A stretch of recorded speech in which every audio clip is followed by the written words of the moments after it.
Bueno, y ahora para dar inicio, nuestro secretario general, Martín Lucero, nos va a dar unas palabras de bienvenida. Unas palabras de bienvenida. Bueno, buenas tardes a todos y todas. Gracias por estar hoy acá. Veo que hay muchas caras nuevas. Sé que alguna profe se puso la 10 y trajo a sus alumnos para que vengan a aprender con Isabelino y a sus alumnos, lo cual está muy bien.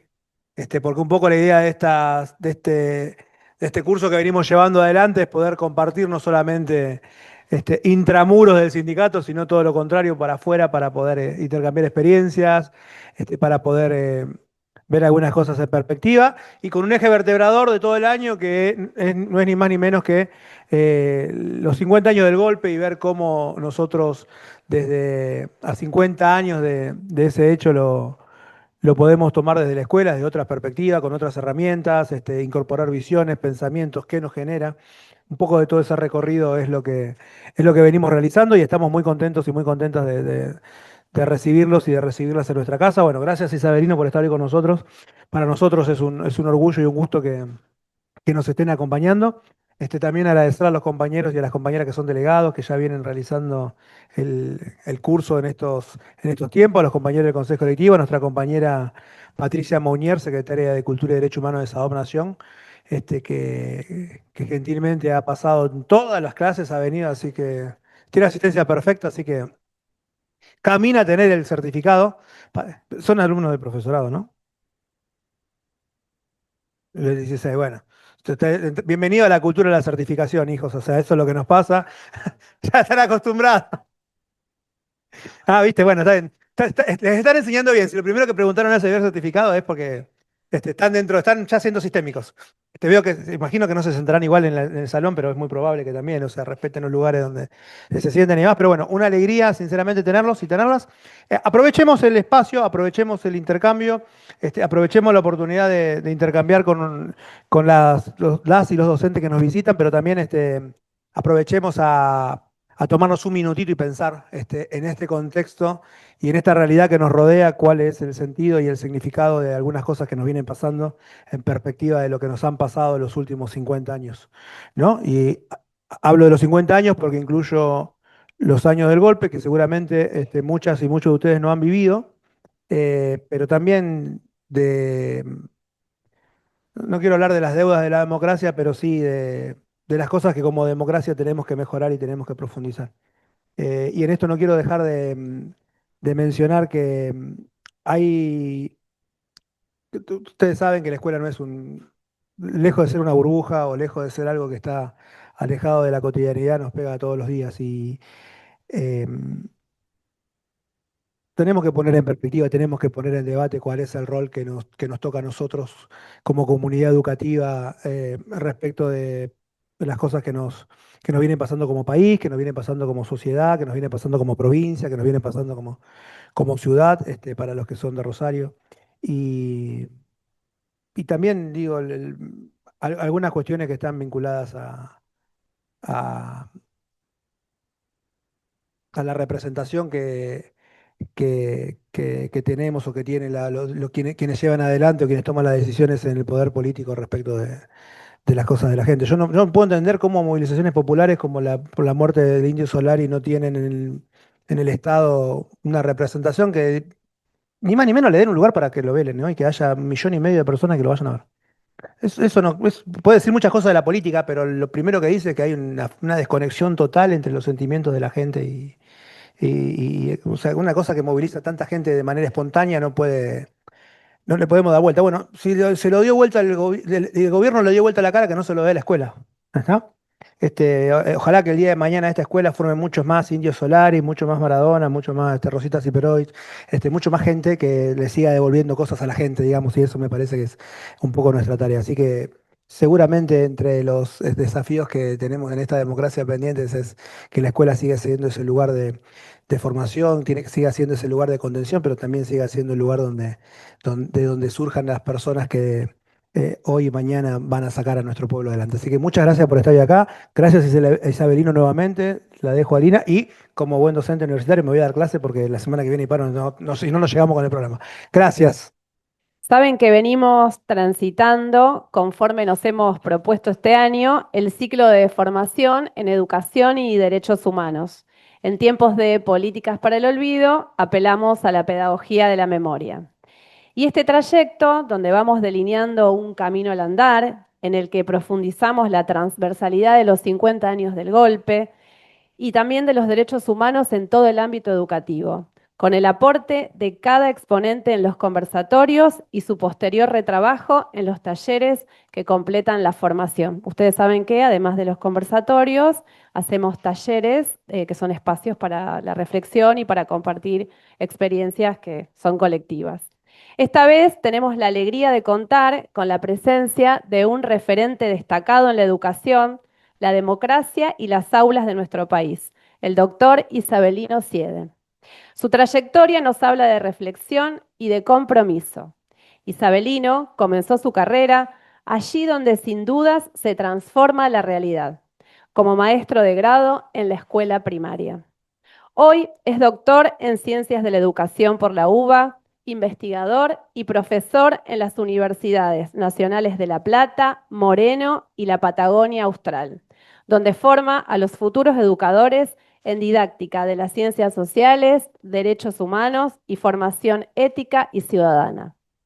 A través de sus libros y artículos, Isabelino nos invita constantemente a hacernos preguntas incómodas, pero necesarias.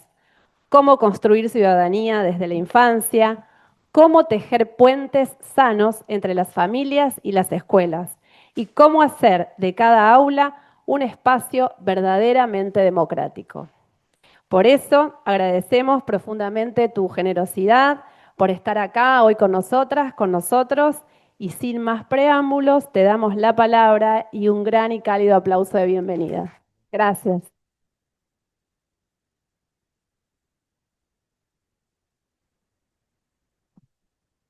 Hola, buenas tardes. Bueno, muchísimas gracias a Sadop Rosario por la invitación y muchísimas gracias a ustedes por la presencia física aquí o virtual para quienes están siguiendo la charla. Siempre digo que es para destacar el esfuerzo enorme que hacen las y los docentes para capacitarse, para enriquecer su trabajo.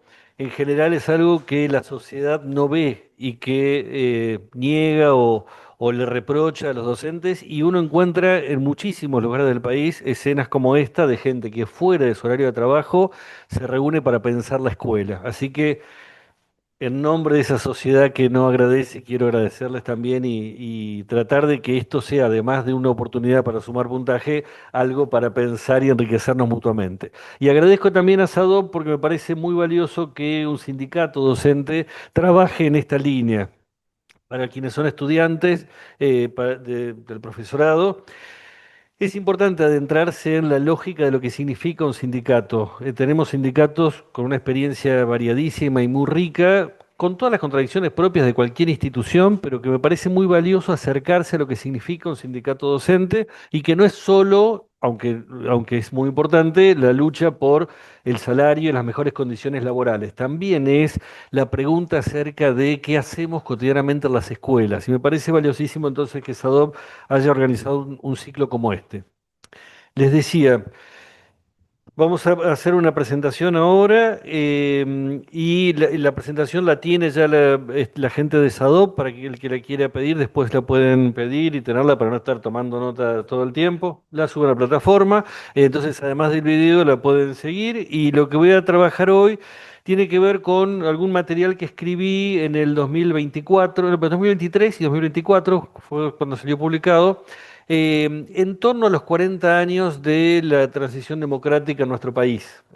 Quienes me acompañan en edad recordarán lo que fue ese pasaje de la dictadura cívico-militar a la democracia.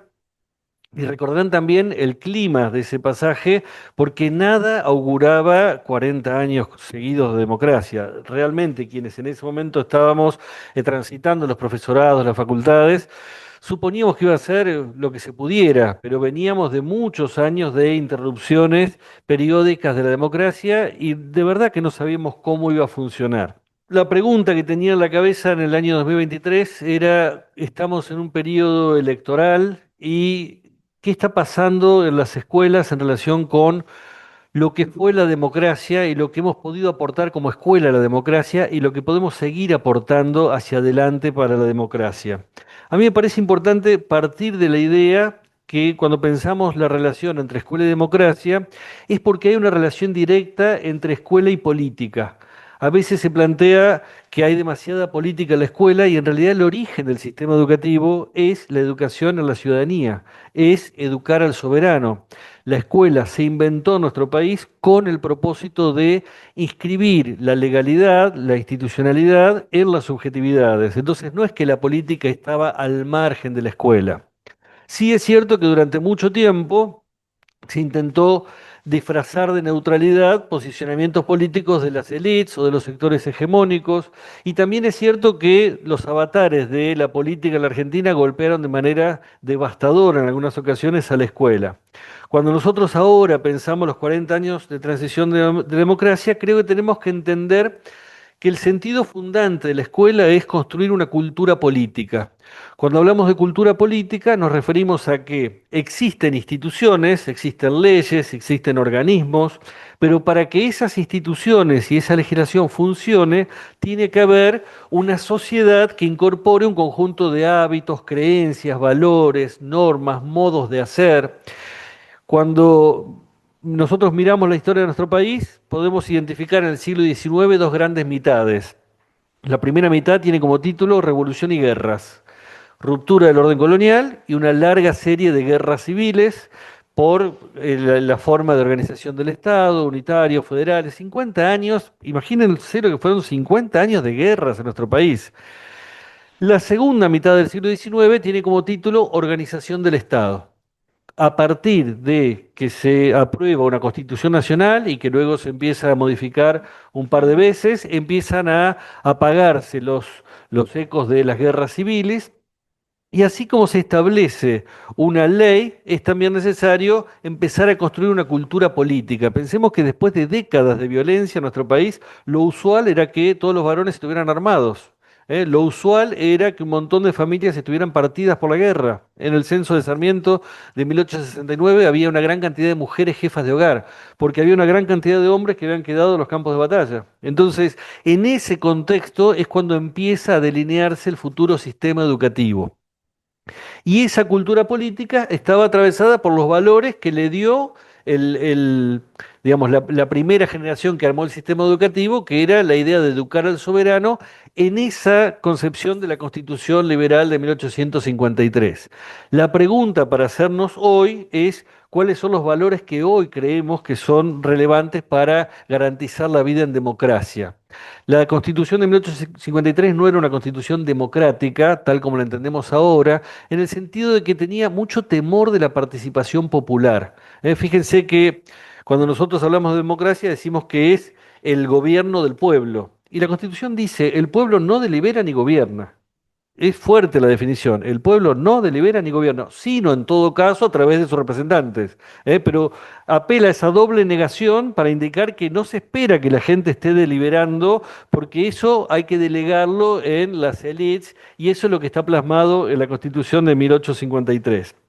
Entonces, cuando se empieza a discutir cómo armar un sistema educativo y cómo traducir este educar al soberano, hay al menos tres grandes lemas que orientan esa educación política. El primer lema es el lema sarmientino por excelencia: civilizar a los bárbaros. La lectura que hacía Sarmiento es: del otro lado del mostrador tenemos gauchos brutos, bárbaros, ignorantes, salvajes, y lo esperable es que si no hacemos nada, sus hijos y sus hijas sean tan brutos, bárbaros, salvajes, ignorantes como ellos.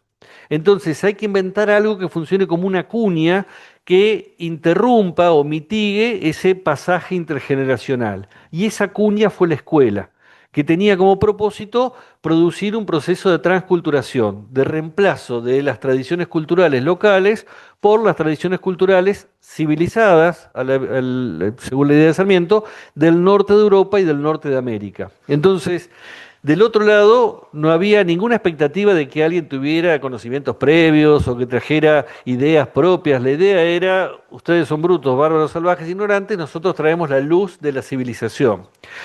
Si Sarmiento apareciera hoy en sala de maestros y profesores, toquemos madera por las dudas, y escuchara que algún colega dice, si las familias no acompañan, no podemos hacer nada, diría, pero estamos todos locos, hicimos esto en contra de las familias, no esperábamos nada de las familias, ¿eh? No era la expectativa que familias y escuelas trabajaran juntas en nada, al revés, era tratar de contraponerse a esa crianza doméstica.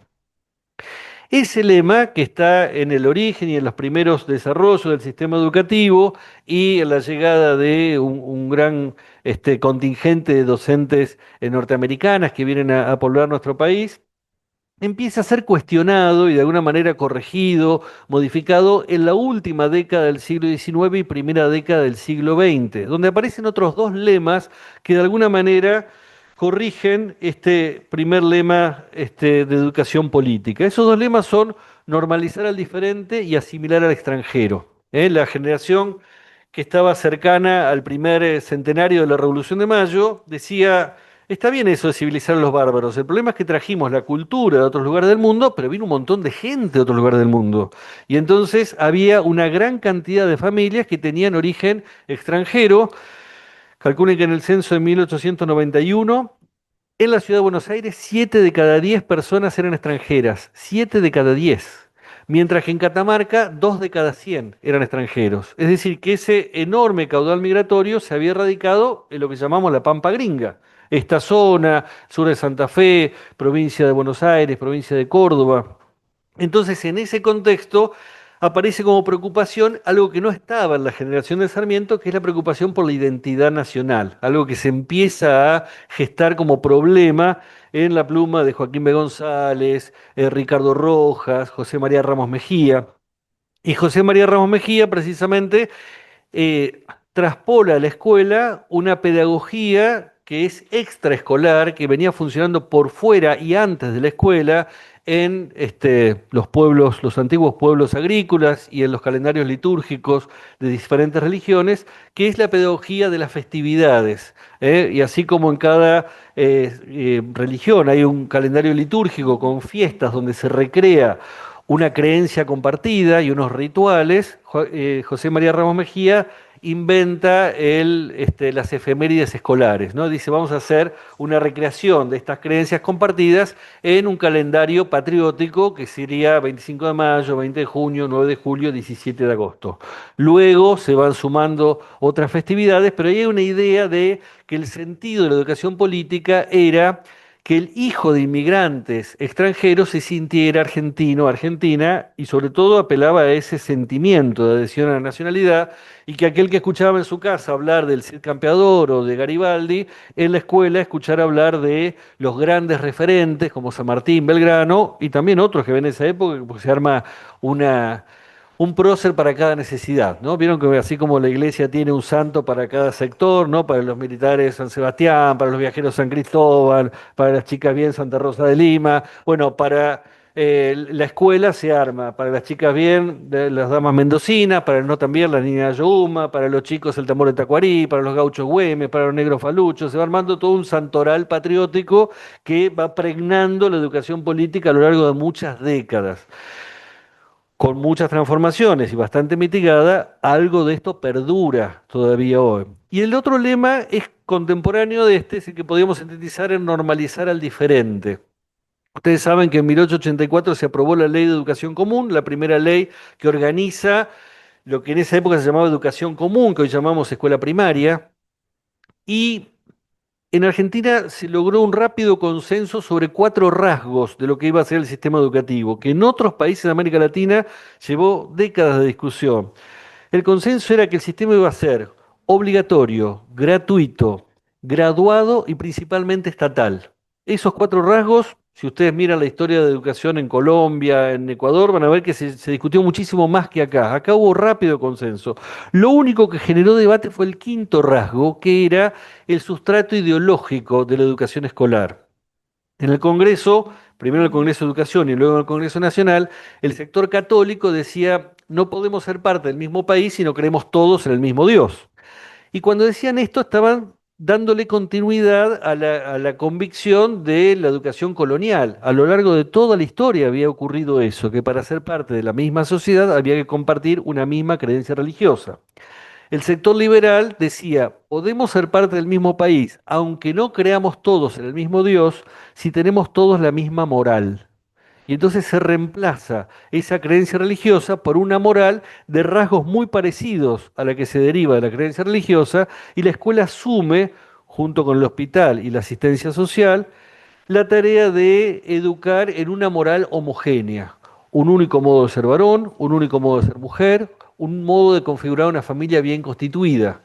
Fíjense que ahí la escuela asume una responsabilidad de homogeneización cultural, no con el respaldo de la creencia religiosa, sino con un discurso que viene en su reemplazo, que es el discurso médico. En esa época, buena parte de la filosofía y las ciencias sociales estaban teñidas de lo que se llamaba el higienismo social, y pensadores como José Ingenieros, Juan B. Justo, Alejandro Kohn, van ofreciendo desde la medicina miradas acerca de cómo organizar la sociedad. Bueno, una cosa que nos ocurre es que cuando miramos ahora esos tres lemas, primero tenemos que pensar que todo eso sigue estando en la escuela. ¿Por qué sigue estando en la escuela? Lo llevamos nosotros, porque por lo menos quienes me acompañan en edad, lo metimos en el cuerpo, en nuestra propia escolaridad, lo incorporamos y entonces nos sale de adentro civilizar bárbaros, normalizar diferentes, asimilar extranjeros, y uno tiene que hacer un trabajo sobre sí mismo para elegir si da continuidad o no a esos discursos, ¿no? Siempre digo, ninguna madre hace un curso para aprender a decir esta casa no es un hotel. Y sin embargo, pasan las generaciones y las madres vuelven a decir esta casa no es un hotel. ¿Por qué? Porque lo tienen incorporado. Y entonces cuando uno está del otro lado del mostrador, lo que te sale de adentro es lo que escuchaste cuando eras adolescente.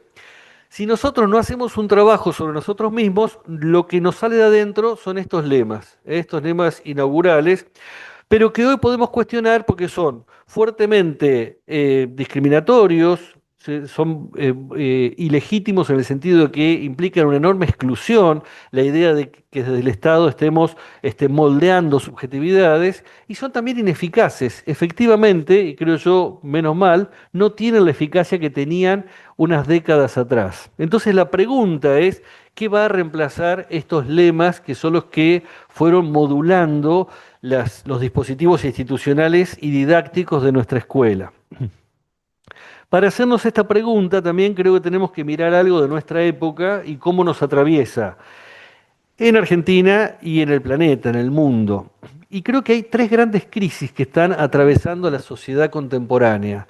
Tres crisis que nos funcionan como telón de fondo para poder hacer cualquier reflexión pedagógica y poder entender por qué nos resulta difícil enunciar las respuestas a buena parte de estas preguntas. En primer lugar, crisis de las relaciones entre generaciones. ¿A qué me refiero?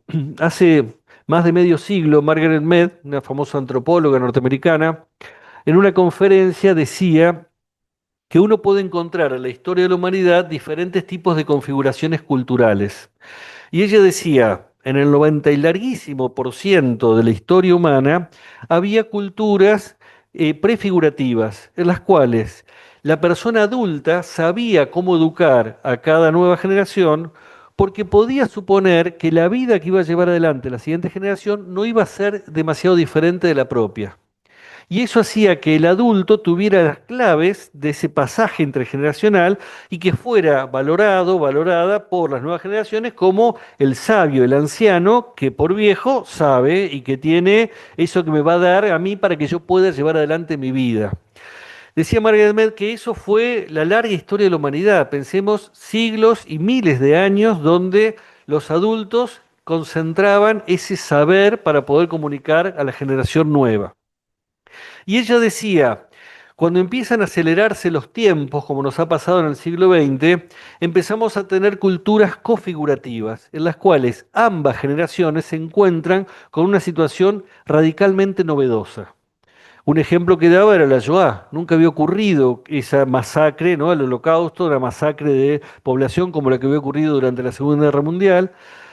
Y ella decía, la generación adulta estaba tan sorprendida como la generación joven, pero algo de lo que tenía en la experiencia, en la mochila, la generación adulta, podía servir para decir, bueno, a ver, de lo que ha vivido mi pueblo, lo que ha vivido la sociedad hasta ahora, ¿qué puedo usar que quizás podría servir o no? Tentativamente teníamos algo para ofrecer, por lo menos como respuesta provisoria. Y ella planteaba, si esos cambios siguen acelerándose, podemos llegar a tener en el futuro sociedades postfigurativas, en las cuales los cambios sean tan rápidos, tan acelerados, tan abrumadores, que la experiencia que la generación adulta tenga en la mochila sea tan pesada que al revés obture la posibilidad de interpretar la novedad y obture la posibilidad de crear las mejores respuestas para las nuevas situaciones. Y va a ser la generación joven la que tenga más agilidad, más intuición para poder encontrar esas respuestas. Y eso que ella planteaba en 1969, creo yo que lo podemos ver ahora como generaciones adultas que decimos, no tengo la menor idea de para qué estoy educando a mis hijos, mis hijas, mis alumnos, mis alumnas, porque de verdad que no tengo las claves de cómo va a ser su vida, no digo en el futuro lejano, dentro de pocos años. Cuando uno mira cómo se han modificado las tecnologías en los últimos 10 años, el impacto es enorme, enorme. Y estamos todavía preguntándonos qué va a pasar con la inteligencia artificial afectando el mundo del trabajo, el mundo doméstico y la escuela. Y de verdad que no sabemos hacia dónde estamos yendo. Hoy hay una noticia de una discusión entre Yuval Harari, un famoso historiador israelí, y su impugnación a una idea desopilante que tiene nuestro presidente. No sé si han visto que a veces tiene algunas ideas desopilantes, eh, de darle personería jurídica a la inteligencia artificial. Entonces, Yuval Harari, que viene pensando este tema, dice, esto es un disparate. Eh, pero lo que me parece importante pensar es cualquier posicionamiento pedagógico tiene que tener en cuenta que somos una generación que tiene realmente una fractura en ese pasaje intergeneracional. Estamos atravesados por un montón de cuestionamientos que no han tenido otras generaciones pocas décadas atrás. Una segunda crisis es la crisis de las relaciones de género. Cuando hablamos de las relaciones de género nos referimos a los modos de construir identidad de los diferentes sujetos de la especie humana, que en las últimas décadas el movimiento feminista en primer lugar y todo el amplio movimiento antipatriarcal, que es mucho más extenso, viene cuestionando porque ha tenido a lo largo de la historia una construcción de enorme desigualdad, de enorme injusticia, que precisamente viene cuestionando desde la categoría de género, que empieza a quedarnos chica para ver la cantidad de cuestiones que se ponen en juego cuando miramos las relaciones interpersonales y entonces aparecen otras categorías como queer o transgénero que empiezan a plantear qué tipos de identidades sociales podemos construir. También quienes me acompañan en edad recordarán que uno tenía claro por lo menos algunas cosas de las relaciones interpersonales, de cómo ser varón, cómo ser mujer, y podíamos cuestionarlas, pero decíamos, hay por lo menos algo sobre lo cual pararnos y cada vez nos resulta más difícil poder entender cómo construir identidad en estas relaciones con las demás personas. Y aquello que era en algún momento visto como valioso, como amable, como gentil, ahora puede ser visto como agresivo, violento, cuestionable, precisamente porque mantiene ese hilo con los orígenes del patriarcado. Entonces, también ahí tenemos una crisis fuerte que golpea tanto en el ámbito doméstico como en las escuelas. Efectivamente, nos preguntamos muchas veces cómo llevar adelante esta construcción de las subjetividades en esta crisis de las relaciones de género. Y la tercera crisis que para mí es importante pensar es una crisis de la relación entre la sociedad y el Estado. Esto ocurre en todo el planeta, pero nos golpea particularmente en los últimos años en nuestro país. ¿Eh? En los últimos 2 años se ha puesto en cuestión cosas que suponíamos que eran parte de las convicciones compartidas por la sociedad. Por ejemplo, veamos, a ver, cualquiera podía suponer 2 años atrás que el Estado tenía que hacerse cargo de acompañar a las personas con discapacidad y acompañar a las familias de personas con discapacidad. Y resulta que cuando ahora alguien lo reclama, le dan golpes a la plaza por reclamar lo que hasta hace 2 años estábamos convencidos de que era una convicción compartida. Entonces, hay algo que ha empezado a cuestionarse acerca de, bueno, ¿de qué se debería ocupar el Estado y de qué no? En la larga agonía del Estado benefactor, el Estado que se fue construyendo en muchos lugares del mundo a mediados del siglo XX, el Estado que se ocupaba de satisfacer necesidades de toda la población y de ofrecer garantías sobre la vivienda, la salud, la educación, el trabajo, eso que empezó a desmoronarse, a veces de manera lenta, a veces de manera continua, a veces con interrupciones, empieza a ser también cuestionado un poco como la fábula de la zorra y las uvas, ¿no? Ubican esa fábula vieja de la zorra que quería alcanzar las uvas y como no las alcanzaba decía, bueno, al final no me gustaban tanto, están verdes esas uvas, ¿no? Como el Estado empezó a resultarnos bastante poco generoso y bastante poco eficaz y bastante poco interesante, bueno, mejor que no se ocupe de nada de esto y empieza a haber una convicción en la sociedad de que el Estado no debería ni existir. Esto es algo que pocas décadas atrás nos resultaba algo muy raro de pensar. Bueno, hoy estamos preguntándonos cuál es la expectativa que la sociedad debería tener con respecto al Estado y que el Estado tiene para poder llevar adelante su tarea. En torno a estas tres crisis, también tenemos un episodio de coyuntura que me parece relevante, que es la pandemia. La pandemia es uno de esos eventos que hemos vivido, que nos afectaron y que nos dieron vuelta en la vida privada y pública y que tendemos a olvidar. Aquí no ha pasado nada. Está como escondido abajo de la alfombra. Sin embargo, creo que en la historia de cada uno, cada una de nosotras, podemos encontrar que nos ha dejado dolores enormes, pero parece que de eso mejor no hablemos. Eric Sadin, un pensador francés contemporáneo, decía en esos años, es probable que en los años post-coronavirus emerja un fascismo de nuevo cuño.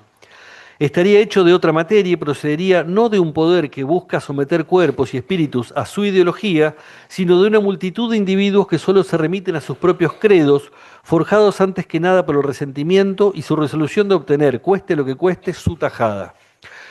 Es discutible el uso del término fascismo, que es un movimiento que surge hace 100 años en Italia, pero hay algo que plantea Sadin que se puede entender como fascismo de nuevo cuño. Ya no es un poder omnímodo central que trata de someter las voluntades, sino otro tipo de fascismo que tiene un efecto semejante, que es cada uno cuidando su propio ombligo y desentendiéndose de lo que pasa al lado.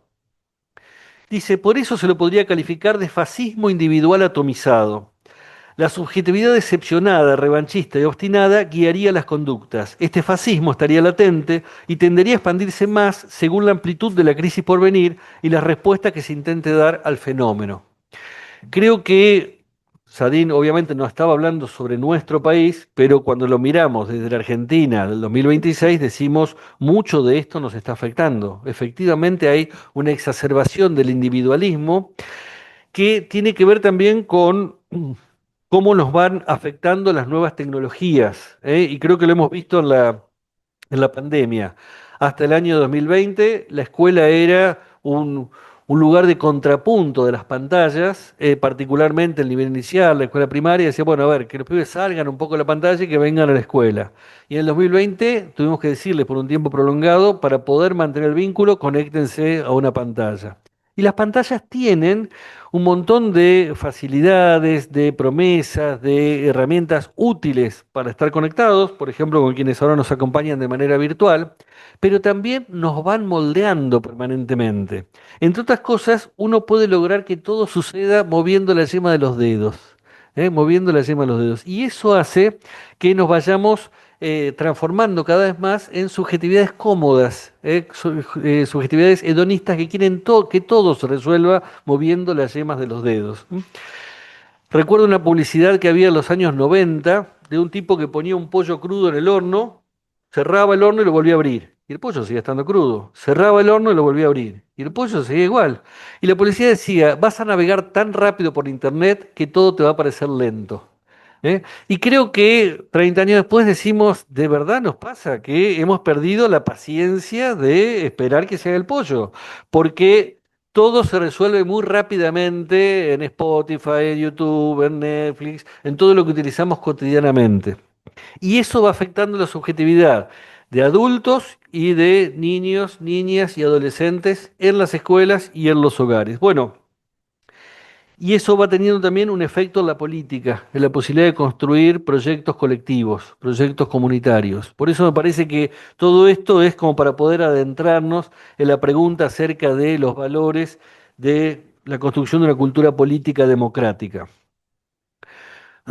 Tomé como inspiración un trabajo que se publicó en la década del 80, lo publicaron Alicia Entel y Cecilia Braslavsky, dos intelectuales de esa época, que se plantearon cómo están viviendo los pibes y las pibas en este momento la transición democrática. Y entonces se les ocurrió un ejercicio muy interesante que fue pedirles a chicos y chicas de séptimo grado, primer año, que le escribieran cartas al presidente de la Nación o al ministro de Educación, contándoles de sus vidas y diciéndoles qué esperaban de ellos. Y lo hicieron sobre todo en la ciudad de Buenos Aires, el Gran Buenos Aires, y luego agregaron algunos chicos de quinto año de la secundaria.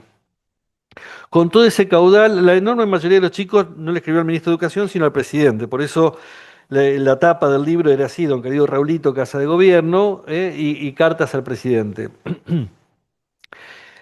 En el 2023 dije, ¿y qué estará pasando ahora con los chicos y chicas de la Argentina cuando miran el Estado, el gobierno y ante este cambio de gobierno? Entonces hice un trabajo semejante, eh, trabajé pidiéndoles a docentes de sexto grado de 13 provincias distintas, que con sus chicos de sexto, que es el último grado de la primaria en algunas provincias, en otras no, les hicieran 3 preguntas.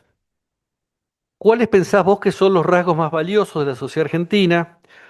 ¿Cuáles son los principales problemas que la Argentina debería resolver? ¿Y qué crees que podrías aportar para que la sociedad argentina sea mejor? Son 3 preguntas, les sugería que lo conversaran en el aula un rato, que después cada uno lo escribiera en una hoja de carpeta y me las mandara. De Santa Fe me mandaron de Casilda, de una escuela, y bueno, de todas esas provincias que aparecen ahí. Y junté alrededor de 500 respuestas.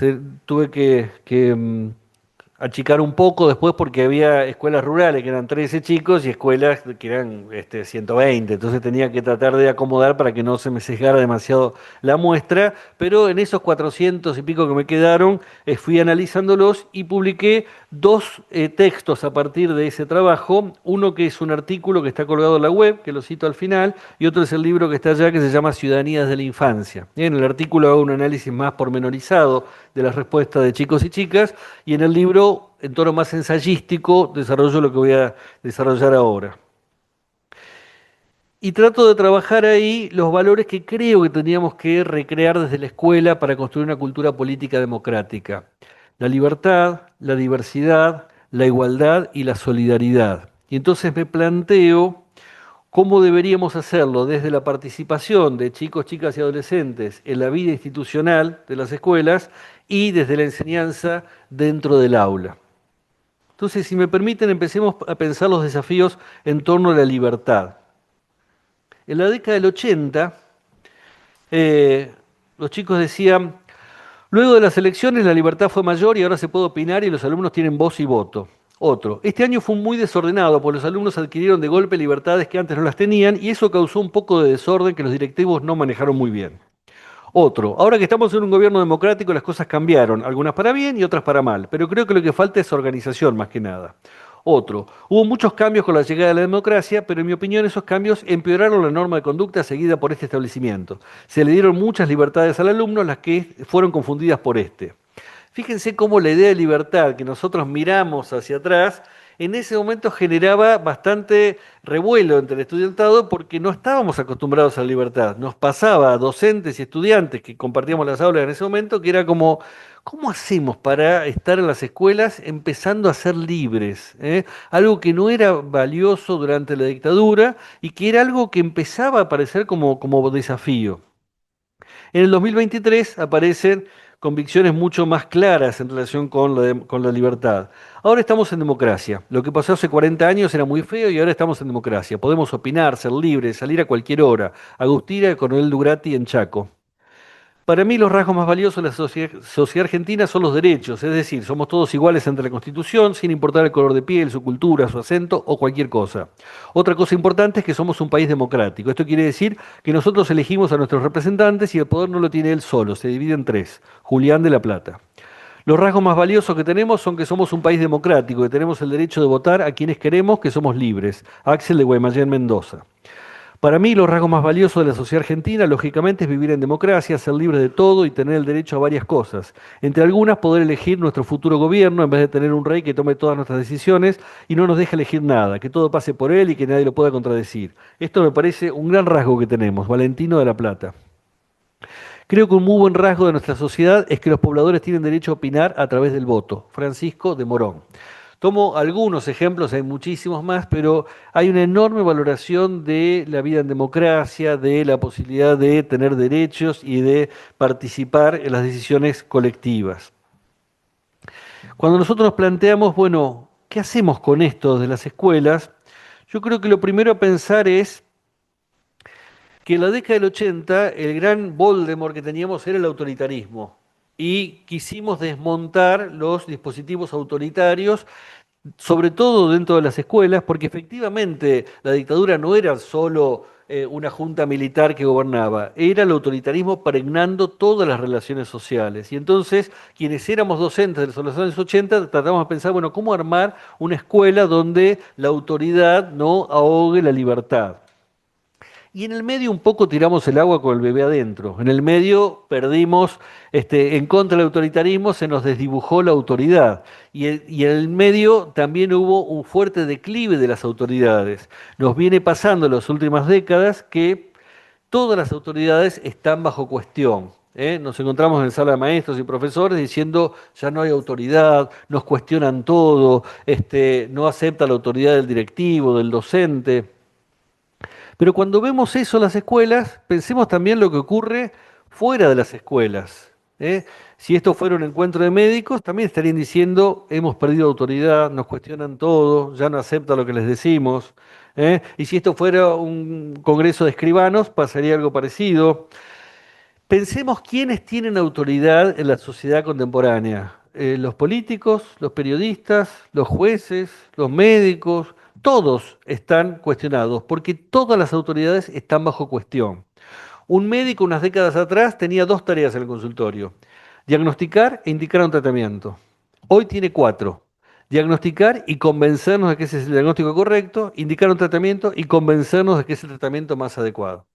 Dicen los médicos que los docentes solemos ser pésimos pacientes, porque en general cuando un docente va al médico le dice, doctor, tengo tal enfermedad, me tengo que dar tal tratamiento, tantos días de licencia, firme acá. Y si el docente osa decir otra cosa, dice, bueno, usted no sabe nada, pues yo tengo una compañera que tiene los mismos síntomas y a ella le dieron el remedio, y además lo vi en Wikimedia, lo vi en la revista del domingo. Y el médico tiene que decir, bueno, a ver, te explico por qué tu diagnóstico es distinto, por qué esta medicación que te doy o este tratamiento es más adecuado, pero hay un trabajo de justificar lo que propone y por qué lo propone. Entonces creo que tenemos que pensar que ahí hay algo que está corroyendo todas las autoridades de la sociedad y entonces pensemos desde la escuela cómo recreamos la autoridad. En primer lugar, tenemos que entender que la autoridad democrática es necesaria para el ejercicio de la libertad. Necesitamos tener autoridades. La autoridad no es lo que se contrapone a la libertad, sino lo que la posibilita, lo que establece las reglas de juego para el ejercicio de la libertad. Y entonces, chicos, chicas y adolescentes necesitan autoridades en las instituciones. Cuando las instituciones se niegan a construir y a ejercer su autoridad, aparecen otras autoridades no institucionales que ejercen el poder mafioso por fuera de la autoridad institucional. Entonces, tenemos que pensar que la manera de recuperar autoridad es autorizándonos. ¿Qué hace el médico para recuperar autoridad? Nos explica por qué plantea un diagnóstico y por qué propone un tratamiento. ¿Eh? La autoridad es el capital que tiene un sujeto y ese capital no está ni en los títulos, ni en la antigüedad, ni en el uniforme, ni en el cargo que ocupa. Está en lo que hace y en cómo justifica lo que hace. Cuando un docente, un directivo puede explicar por qué hace lo que hace, está construyendo su autoridad. Eh, es cierto que no necesariamente vamos a convencer, pero es importante que uno entienda que la tarea es construir autoridad. No es cierto que en las escuelas no haya autoridades. La autoridad se distribuye de manera muy desigual. Basta ir a la vereda de cualquier escuela para ver que en la vereda uno ve qué docentes tienen autoridad y quién no. ¿Qué maestra te tocó este año? Tal. Ah, eso sabe. Y vos no, espera un año porque... ¿eh? Porque uno sabe a quién se le asigna autoridad de saber qué está haciendo y por qué lo hace y a quién no. O esta directora sí, pues mirá, yo vine que estaba hecha una furia y me explicó todo y yo entendí perfectamente. Como al médico que me puede explicar por qué ese diagnóstico, ese tratamiento, le pudimos escuchar a la directora, al docente que se justificaba. Nos pasó en particular en la pandemia que las paredes del aula se vinieron abajo, ¿eh? Y las tareas escolares se hicieron públicas. Y nosotros necesitábamos de padres, madres, tíos, abuelos, que le decíamos que resuelvan este problema de matemática, que lean este cuento, que escriban con esta consigna. Y en el medio alguno decía, ¿y este es el mejor problema que se le ocurre a la maestra en estas circunstancias? ¿Y este es el mejor cuento para leer?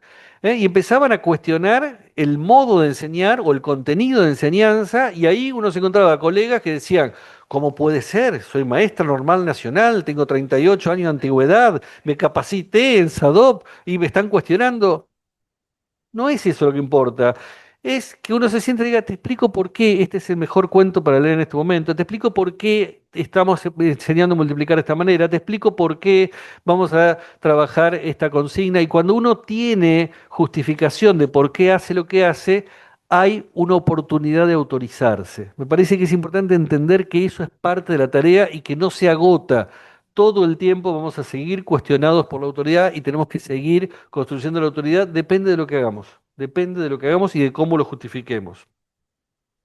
También es importante en el aprendizaje de la libertad que las autoridades institucionales ofrezcan oportunidades de participación de chicos, chicas, adolescentes en el ámbito del gobierno de la institución, que puedan deliberar sobre las normas, que puedan deliberar sobre los modos de organizar la vida dentro de las escuelas. ¿Y cómo aprende uno a participar? Nadie hace un curso para participar y después participa. Uno aprende a participar participando. Así como aprendemos a andar en bicicleta, andando en bicicleta, y aprendemos a nadar, nadando. Pero uno aprende haciendo las cosas mal hasta que empiezan a salir más o menos bien. Uno aprende a andar en bicicleta dándose porrazos, aprende a nadar tragando agua, aprende a cocinar envenenando amigos y parientes hasta que sale algo más o menos comestible y aprende a participar participando mal hasta que empieza a participar más o menos bien. Pero si en el medio decimos no, una vez habilitamos la participación y salió mal, así que nunca más, mientras yo esté al frente de esta institución, me van a sacar con los pies para adelante, pero nunca más. Digo, no, es que hay que acompañar procesos de aprendizaje de la participación. Y ese proceso de aprendizaje es lo que permite aprender el ejercicio de la libertad. Necesitamos que chicos, chicas y adolescentes aprendan en la escuela a participar mal hasta que puedan participar un poco mejor. ¿Eh? ¿Qué nos pasa en la sociedad? Participamos bastante mal. Y sin embargo, a veces la cosa sale. A veces la cosa... ¿Ustedes se imaginan 1,5 millones de tipos yendo a un velatorio en un polideportivo y que no haya grandes incidentes?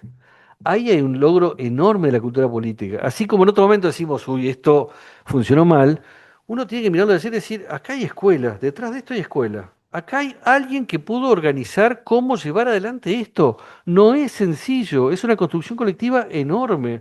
Entonces, esa construcción colectiva empieza en una escuela que se anima a ofrecer oportunidades de aprender participando.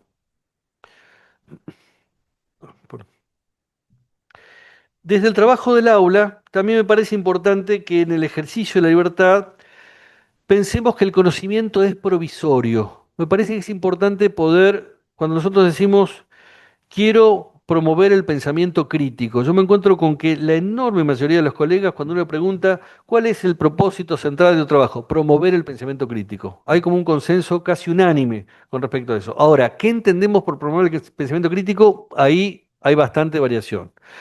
En algunos casos me encuentro con colegas que dicen, bueno, yo soy muy crítico, quiero que todos piensen como yo. Digo, pero no es eso el pensamiento crítico. El pensamiento crítico es precisamente un modo de abordar el conocimiento centrado en preguntas, centrado en la búsqueda de las herramientas que nos permitan validar las ideas que tenemos, de poder cotejar con otros argumentos, y eso implica entender que el conocimiento está en construcción permanente. Y lo propio del conocimiento científico es que todo el tiempo se pone en cuestión a sí mismo.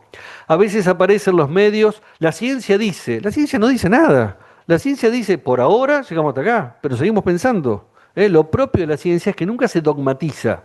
Cuando en la escuela o en los medios, en la opinión pública, se dogmatiza, dejamos de pensar críticamente. Entonces, tenemos que entender que nuestro currículum es lo que hasta acá hemos construido y es valioso por eso, porque nos costó un montón llegar hasta acá. Pero las nuevas generaciones tienen también derecho a decir, ¿y yo puedo dudar de esto? Sí, tenés derecho a dudar de cada cosa que estamos enseñando en la escuela. Y tenemos el deber de invitar a dudar por cada uno de esos conocimientos. Eso es parte del ejercicio de la libertad, de una libertad crítica. También pensar que necesitamos generar en la escuela la idea de perspectivas plurales. Sobre cada cuestión hay muchos modos de mirar el asunto y la escuela tiene que ser un espacio no de omisión de aquello que sea controversial, sino donde todas las visiones aparezcan y estén presentes. Hace algunos años tuvimos un debate muy rico en nuestro país acerca de la interrupción voluntaria del embarazo. Y ahí se veía cómo en distintas escuelas se trataba de diferente modo esta discusión, ¿no? Había escuelas que decían, tenés prohibido traer pañuelo de cualquier color. En otras decían, tenés prohibido traer pañuelo de un color. O sea, de ese no, podés traer del otro. Y había escuelas que prohibían uno u otro. Yo creo que la experiencia más rica fue de aquellas escuelas donde hubo docentes que dijeron, muchachos, en esta aula de la mitad para allá tienen que buscar argumentos a favor y de la mitad para allá tienen que buscar argumentos en contra. Tienen que investigar, informarse, buscar toda la información que tengan y vamos a debatir. ¿eh? Y algunos decían, no, pero yo quería estar en el otro grupo. No, no, la suerte es loca, lo que toca, toca. Te tocó este. ¿Por qué me parece importante eso? Primero, para salir de la asignación subjetiva. Vos decís eso porque vos, porque tu vieja, porque tu familia. No, no. A alguno le tocó argumentar desde ese lugar. En muchos casos, después de mucho tiempo de investigación y de debate, los docentes les decían a sus alumnos, a sus alumnas, ahora escriban de vuelta sus conclusiones sobre este debate, y muchos decían, mira, yo antes pensaba una cosa y ahora pienso otra.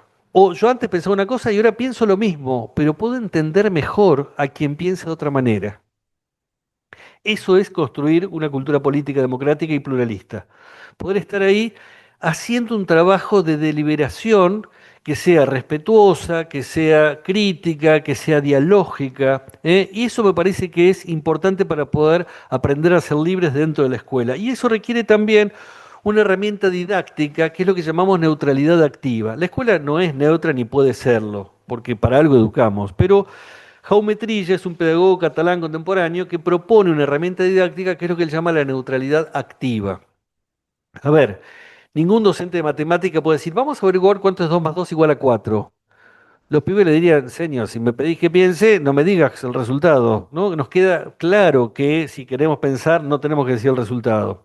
Eso que nos queda claro en matemáticas no siempre queda claro en contenidos de ciencias sociales o educación ciudadana. Porque en eso, así como los chicos cuando empiezan a probar en matemática, a veces los resultados son muy lejanos al resultado final, cuando empiezan a tener algunos discursos que nos escandalizan, decimos, no, no, listo, basta, no hablemos más, yo te digo, es esto y punto. Digo, necesitamos también que en el aula se digan esos discursos que nos aterran, que nos hacen generar dolor de estómago, porque ese es el lugar donde preguntar, ¿y por qué? ¿En qué te basás para decir eso? Y el resto que tiene para decir sobre ese argumento, y cómo podemos validarlo o no. El trabajo del docente es generar las condiciones para el intercambio, generar las preguntas, cuestionar todos los argumentos, incluso aquellos que les resultan más simpáticos, para que cada estudiante dentro del aula tenga que hurgar cómo fundamentar mejor su posición. Y a eso es a lo que llama Trilla una neutralidad activa, el callarse la propia opinión mientras estamos discutiendo y luego decir, bueno, institucionalmente los conocimientos que tengo que dar son estos, pero hemos podido deliberar acerca de la pregunta y hemos podido abrir al debate todas las posiciones. En segundo lugar, quisiera hablar de los desafíos en torno a la diversidad. La diversidad es, en primer lugar, el fruto de la libertad. Porque somos libres, somos diversos. Porque somos libres, tenemos posibilidad de elegir y vamos eligiendo caminos diferentes para nuestras vidas. Esta diversidad es una novedad de los últimos 40 años. No estaba en ninguno de los lemas que mencionaba del siglo XIX y no estaba presente tampoco en los aportes que hacían chicos y chicas en los años 80. Cuando miraba ese libro de las cartas del presidente, ninguno valoraba la diversidad de la sociedad. No estaba ahí. En cambio, cuando miramos las producciones de los chicos del 2023, decían, Para mí uno de los rasgos más valiosos es la aceptación que hay en la sociedad. Con aceptación quiero decir que si vemos a una mujer sin pelo está bien y si vemos a un hombre con pelo largo también. Además no solo por lo de afuera, sino por lo de adentro, como por ejemplo, si te gusta alguien de tu mismo sexo con el que naciste, si alguien nos cuenta eso, la gran mayoría lo acepta. Otra cosa que me gustaría remarcar de valioso en la sociedad argentina es la igualdad de género. Eso es algo muy importante, porque si un hombre y una mujer tienen el mismo trabajo, a los dos les debería pagar lo mismo. Mara de la Plata. Para mí la sociedad argentina tiene de valioso que todos luchamos porque todo sea justo donde vivimos, para que seamos iguales y nos sintamos cómodos. También me gusta mucho que acá todos compartimos lo que tenemos y somos muy respetuosos. Además nosotros incluimos a gente distinta a nosotros, no le discriminamos. Violeta de Villa Crespo. Para mí los rasgos más valiosos de la sociedad argentina son las culturas de cada familia, antiguas costumbres, que cada uno sea diferente a los demás. Delfina de Morón. Me parece que el tema de la diversidad es quizá la gran conquista de la democracia en estos últimos 40 años. La gran conquista es que hemos empezado a construirnos y reconocernos como una sociedad pluralista, donde no le pedimos a nadie que renuncie a ser quien es para poder estar acá, donde podemos tener diferentes creencias religiosas o ninguna, diferentes estilos de vida, diferentes tradiciones culturales, diferentes elecciones, diferentes caracteres, y podemos ser parte del mismo país, aunque seamos profundamente diferentes, con la sola condición de compartir las reglas de juego, las reglas de juego que nos permiten convivir en la diversidad.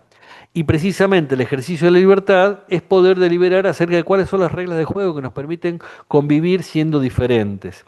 Entonces, en la vida escolar, lo que tenemos que pensar es cómo hacemos desde las escuelas para entender que estamos desmontando un orden moral homogéneo y construir la construcción de una sociedad pluralista. ¿eh? Creo que los y las docentes de las nuevas generaciones están mucho más empapados de esta convicción y los que somos más viejos nos costó un Perú, porque nos sale de adentro ese mandato moralizador, ese mandato civilizador, pero a veces también lo encontramos más allá de las generaciones. A veces decimos, pero yo quiero, a este nene le falta ser más varoncito, le falta ser a esa nena más señorita. Digo, no, a ver, ¿de dónde salió eso? Volvamos para atrás. La escuela no tiene ninguna legitimidad para decir cómo debe vivir su vida cada uno en el ámbito privado, cómo debe construir sus proyectos. Tenemos que poder reconocer que somos una sociedad pluralista y eso implica que hay un montón de voces que pueden orientar las elecciones de vida de cada uno. Y ahí creo yo que tenemos que hacer un doble movimiento. Por un lado, entender como escuela los límites de la legitimidad escolar. No tenemos potestad para decir cómo debe ser un varón, cómo debe ser una mujer, cómo debe estar organizada una familia. Tenemos que poder reconocer una enorme diversidad en las formas de organización, pero también en las elecciones en torno a la salud, en torno a la vestimenta, en torno a la alimentación, en torno a un montón de aspectos donde efectivamente del otro lado hay un montón de ideas distintas. Cuando yo era chico había una única idea de salud, que era estar sano, estar gordito y comer de todo.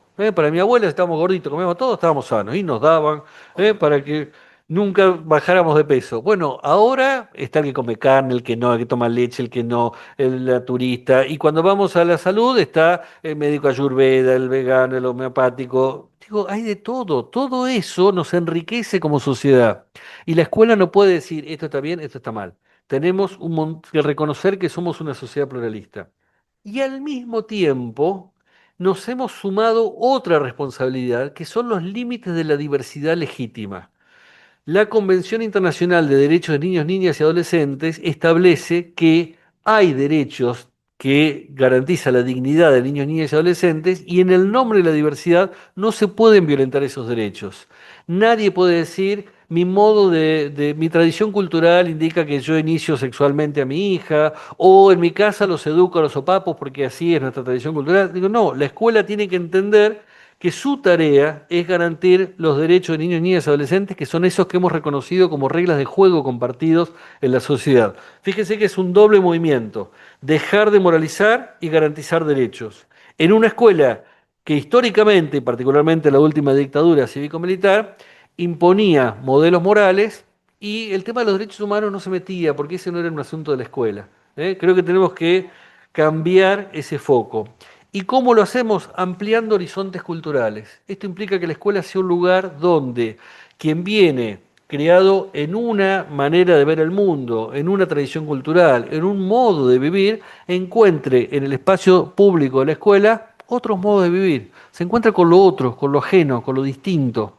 Y eso que es distinto me permite a mí saber si yo elijo lo mismo en lo que me han creado o si puedo tomar un camino diferente. Me parece que es importante que la escuela sea siempre un espacio de ampliación de horizontes culturales. No donde repliquemos lo mismo que cada uno trae de su casa, sino donde nos encontremos con aquello que nuestro ámbito doméstico no me ha ofrecido y que la escuela sí me está ofreciendo. Desde el punto de vista de la enseñanza, esta ampliación de horizontes culturales implica también pensar que nuestro currículo escolar tiene que ampliar la mirada sobre sujetos sociales. Históricamente, ¿qué nos enseñó la escuela? Que en nuestro país lo hicieron 4 o 5 varones blancos de la élite porteña, que son los que le dan nombre a un montón de escuelas, que son los que celebramos en las efemérides, y tenemos que poder pensar que hay un montón de otros sectores sociales que formaron parte de la historia y del presente de nuestro país. Y así donde la escuela solo daba la visión de quién fue a ganarle terreno a quienes ocupaban la Patagonia y el Gran Chaco, tenemos que ver cuáles eran los pueblos que estaban ahí resistiendo la invasión. Históricamente la escuela dio una mirada única sobre lo que se llamaba la conquista del desierto, en el sur y en el norte. También tenemos que ver cómo miraron esta sociedad las comunidades migrantes. Esta es una imagen de holandeses en Esperanza, provincia de Santa Fe. Entonces también tenemos que poder pensar, bueno, ¿y qué aportaron y qué trajeron y cómo vivieron y cómo enriquecieron las tradiciones culturales cada uno de esos sectores que muchas veces quedan escondidos detrás del relato único y homogeneizador del pasado de nuestro país? Y también mirar más allá de los procesos políticos institucionales, los procesos culturales y sociales, ¿no? La Argentina fue quizá el primer país en el mundo donde se cantó rock en castellano. Por eso no se estudia en la escuela, porque esos temas no son parte de la historia de nuestro país. Sí es parte de la historia de nuestro país. Vuelvo a la escena de ayer. No por nada hubo una movilización de ese tipo y fíjense cómo interviene la música en la sensibilidad de todo un pueblo. Entonces creo que esa imagen que es de Los Gatos, para quienes son demasiado jóvenes, un grupo rosarino que empezó a cantar en castellano en la década del 60, nos muestra otros costados de la historia de nuestro país. Y también incluir una perspectiva intercultural en los contenidos de enseñanza. En todo momento poder pensar, bueno, ¿qué otros enunciados hay sobre este mismo contenido? También en lengua, también en las artes, en música, en dibujo, también en educación física, hay un montón de otros puntos de vista que a veces están perdidos en el currículum escolar. Desafíos en torno a la igualdad. En la década del 80, chicos y chicas decían, señor presidente, no tengo un buen vocabulario y perdóneme, yo quisiera pedirle si podría hacer algo para que los estudiantes secundarios puedan viajar gratis, porque hay chicos que faltan al colegio por no tener plata para viajar. Por ejemplo, yo tengo 2 hermanos que vienen conmigo al colegio y somos 3 y a veces no tenemos para viajar. Así que yo le pediría si podría hacer algo. Atentamente, Fernando, y perdóneme por la letra. Otro, le quiero decir, señor presidente, que haya trabajo, porque no hay trabajo, porque los que tienen trabajo ganan poco sueldo y los que no tienen se están muriendo de hambre. Esto se lo pido yo porque yo también trabajo, pero no gano nada. Y se lo pido porque usted es puro pasear y hablar, promete cosas que no cumple. Otro, digo yo, ¿por qué no van por las villas y miran cómo viven esas personas? ¿Y por qué no las ayudan? Hay niños que están enfermos y muertos de hambre, que bajen los precios y que puedan tener un salario muy bueno las personas para mantener a la familia y poder vestir a sus hijos y pagar los impuestos. Otro, estimado presidente, quería comunicarle que hay muchas ciudades que no poseen lo indispensable para vivir bien. Como ejemplo le diré agua potable, puentes, caminos asfaltados, falta de desagüe, que en caso de inundación es muy útil. Hay muchas familias que pierden sus hogares y cosas. Duele mirar esto porque recordarán que el presidente de la década del 80 había ganado las elecciones con el lema, con la democracia se come, se educa, se cura, y lo que nos viene pasando 40 años después es que esa es la gran promesa fallida de la democracia, es lo que la democracia no ha resuelto. Y entonces cuando miramos las respuestas de chicos y chicas de hoy, dicen, sería mejorar la seguridad de sueldo, estudio, que no haya tanta pobreza, que no mueran tantas personas por agua y hambre, también más deporte, más escuelas, hospitales, y para salir de la pobreza, que no sea tan complicado tener trabajo. Benjamín de San Luis. Los primeros problemas de la Argentina son inflación y economía. Guadalupe de Tucumán. Poner más escuelas públicas porque hay gente que no puede pagarle y donar más cosas a los que necesitan. Belén de San Martín de los Andes. Los problemas principales que hay que resolver es la economía, porque hay mucha gente que tiene bebés o hijos y no pueden pagarles los útiles, comida, ropa, etcétera. Pilar de Ushuaia. Los principales problemas que hay que resolver son el robo, que a la persona capaz le costó y las personas que roban le da igual, y para mí eso es lo principal que hay que cambiar, porque cuestan mucho las cosas. Lucila de Casilda. Para mí Argentina debería resolver el tema de la inflación, ya que hay familias que no le alcanzan ni para un pan. Julieta de la Plata. Estos son algunos fragmentos de un montón que hablaban de los problemas de la economía. Chicos y chicas tenían mucha conciencia de los problemas de la economía en nuestro país, lo mismo que los de los años 80. ¿Y qué puede hacer la escuela con todo esto? A ver, nos queda claro que la escuela no va a resolver la economía del país ni va a resolver la desigualdad, pero también me parece importante que la escuela sea un lugar donde preguntarnos, ¿puede haber libertad sin igualdad? ¿Podemos de verdad creer que somos libres si no generamos condiciones de vida digna para cada una de las personas que luego ejerce su ciudadanía política? Eso implica construir la igualdad como un valor irrenunciable y que chicos y chicas que van a nuestras escuelas entiendan que no tienen ni más ni menos derechos que nadie, que todos los que estamos acá tenemos derecho a una vida digna.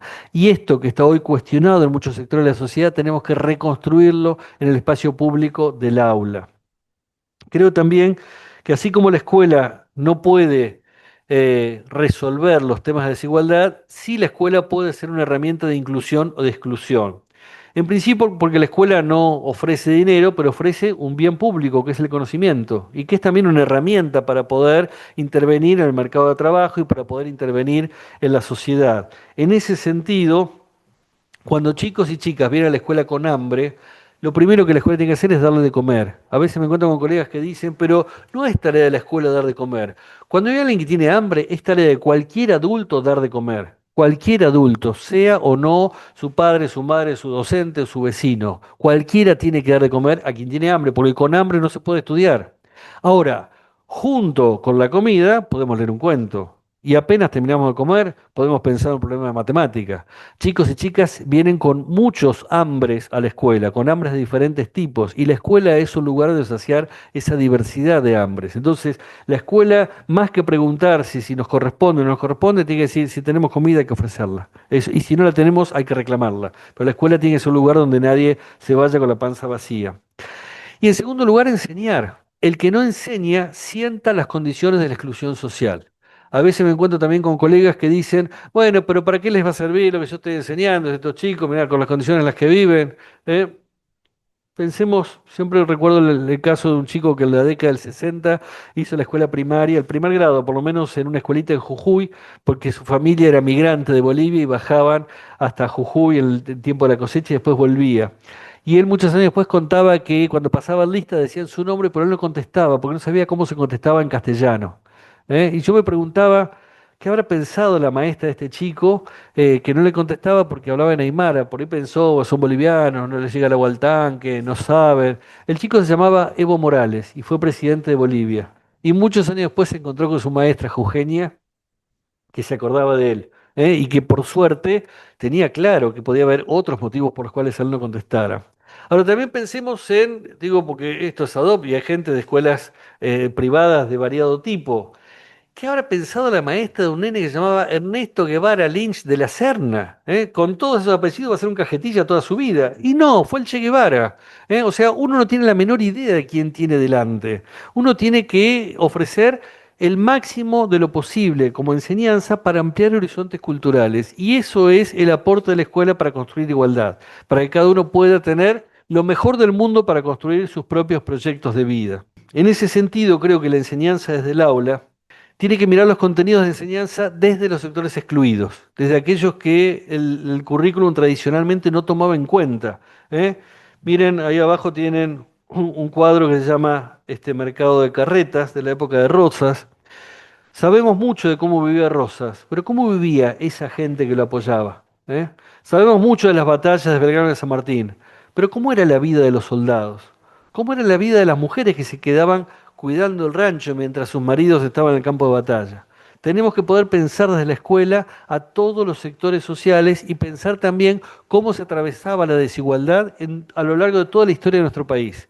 Porque si no nos pasa que suponemos que ahora hay problemas y no entendemos que hay una larga serie de problemas que no hemos podido resolver todavía y que en todo caso se fueron moviendo y transformando, que hubo épocas muy distintas, hubo épocas también donde había que disciplinar la fuente de trabajo y había que obligar al paisano del campo que se conchavara en una estancia porque se necesitaba para el trabajo. De eso nos habla la ida del Martín Fierro, ¿no? Así como hubo otras épocas donde hay que reclamar fuentes de trabajo porque se están achicando y eso es el contexto actual o el de los años 90. Entonces tenemos que poder pensar el currículum desde esos sectores excluidos. Y también pensar los aspectos económicos de todos los contenidos que trabajamos. Yo hace poquito me llamaron de la provincia de Buenos Aires porque están discutiendo el currículum de educación a la ciudadanía de secundaria y van a trabajar en un año economía. Y yo digo, bueno, economía, no educación financiera y nada de eso, sino economía para poder entender la economía. Nos pasa que la escuela tiene una deuda enorme con la sociedad argentina. Cuando nosotros discutimos de política, discutimos de economía. ¿Y dónde aprendimos economía? Hablando con el taxista y con el portero. Porque la escuela nos dio pocas herramientas para pensar los grandes proyectos económicos, las diferentes alternativas que hemos tenido. Tenemos que poder incluir eso como un contenido relevante en los contenidos de enseñanza escolar. Los desafíos en torno a la solidaridad. Aquí también aparecen fragmentos que no están en la década del 80, pero que sí están muy presentes en chicos y chicas en el 2023. Cuando hablan de lo valioso de la sociedad argentina, Francisco de Villa Crespo dice, el rasgo más valioso para mí es la solidaridad, es decir, que nos ayudamos entre nosotros o a los extranjeros, siempre ayudamos a alguien que lo necesite. Brisa de Goya dice, los rasgos más valiosos es que nuestra gente siempre está tendiendo la mano a los más necesitados, somos un país que incluimos a los extranjeros. Y cuando le preguntaba qué podés hacer vos para que la sociedad argentina sea mejor, decía, ayudar a evitar más contaminación, separando la basura, cuidando el agua, plantando árboles, sembrando vegetales, desconectando electrodomésticos que no se están usando, reciclando los útiles escolares, etcétera. Benjamín de Goya. Yo creo que mi aporte puede ser cuidar las cosas que ya tengo y valorarlas para seguir teniéndolas y no comprar, comprar, comprar. Podría ayudar al calentamiento global no contaminando, tirar todo en el tacho correspondiente y puedo ayudar no malgastando el agua. Mara de la Plata. Yo desde mi lugar puedo reciclar, sacar la basura todos los días y poner en el tacho de basura, puedo limpiar la vereda para que quede más limpio, cuidar el medio ambiente, ayudarnos entre nosotros en los mejores y malos momentos. Milena de Casilda. Yo porto comida para la gente de la calle y darle un poco de dinero para que compren un poco más de comida. Juan de Córdoba. Yo creo que deberíamos aportar plata, donar ropa, ayudar a los pobres y nuevas leyes. Lorenzo de Guaymallén. Yo desde mi lugar puedo ayudar y apoyar a la gente que no tiene apoyo y unirme a los comedores para ayudar a la gente sin comida. Limpiar y juntar papeles, botellas, bolsas, etcétera. Y cosas como no uso las voy a donar. Y ahí aporto mi granito de arena. Emilia de Casilda. Es conmovedor el listado de cosas que chicos y chicas ofrecen.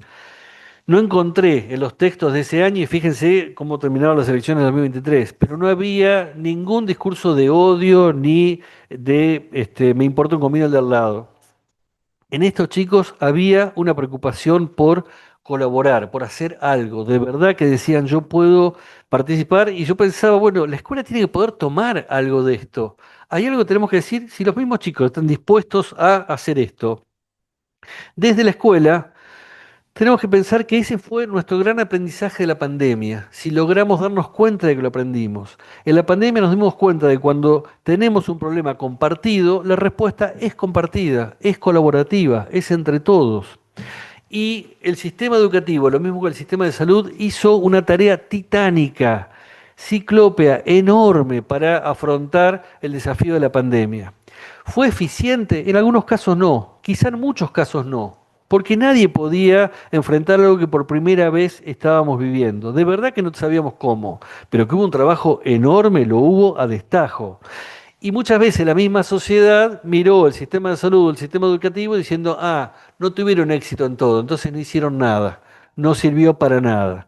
No, volvamos sobre ese tiempo para pensar efectivamente, le pusimos el hombro a problemas compartidos. Escribí un libro sobre ese tiempo que se llama En busca del aula perdida y entrevisté 15 directores de distintos lugares del país de nivel inicial, primario y secundario y también había historias conmovedoras de lo que estaba haciendo el sistema educativo en el 2020-2021. Yo creo que el esfuerzo fue muy reconocido en el 2020, pero la salida de la pandemia fue muy mal, muy desprolija y muy mal organizada y eso generó un montón de odios que después quedaron como, bueno, lo final, ¿eh? Y ese cierre eh, digamos, ocultó mucho de lo que había sido la primera gran estrategia. Pero tenemos que volver a pensar que cuando nuestros problemas son comunes, requieren cooperación para resolverlo. Y la escuela es un lugar donde pensar que tenemos que construir la solidaridad como un valor frente al individualismo del éxito o del fracaso. No es cierto que cada uno está arrojado en el mundo y serás lo que puedas, y si no, jorobate vos solito. La escuela es el lugar donde pensar los problemas de todos y los de cada uno son responsabilidad del conjunto. Todos somos responsables por cada uno y cada una de nosotras. ¿Y cómo podemos hacerlo? En principio creo que hay muchas cosas para hacerlo.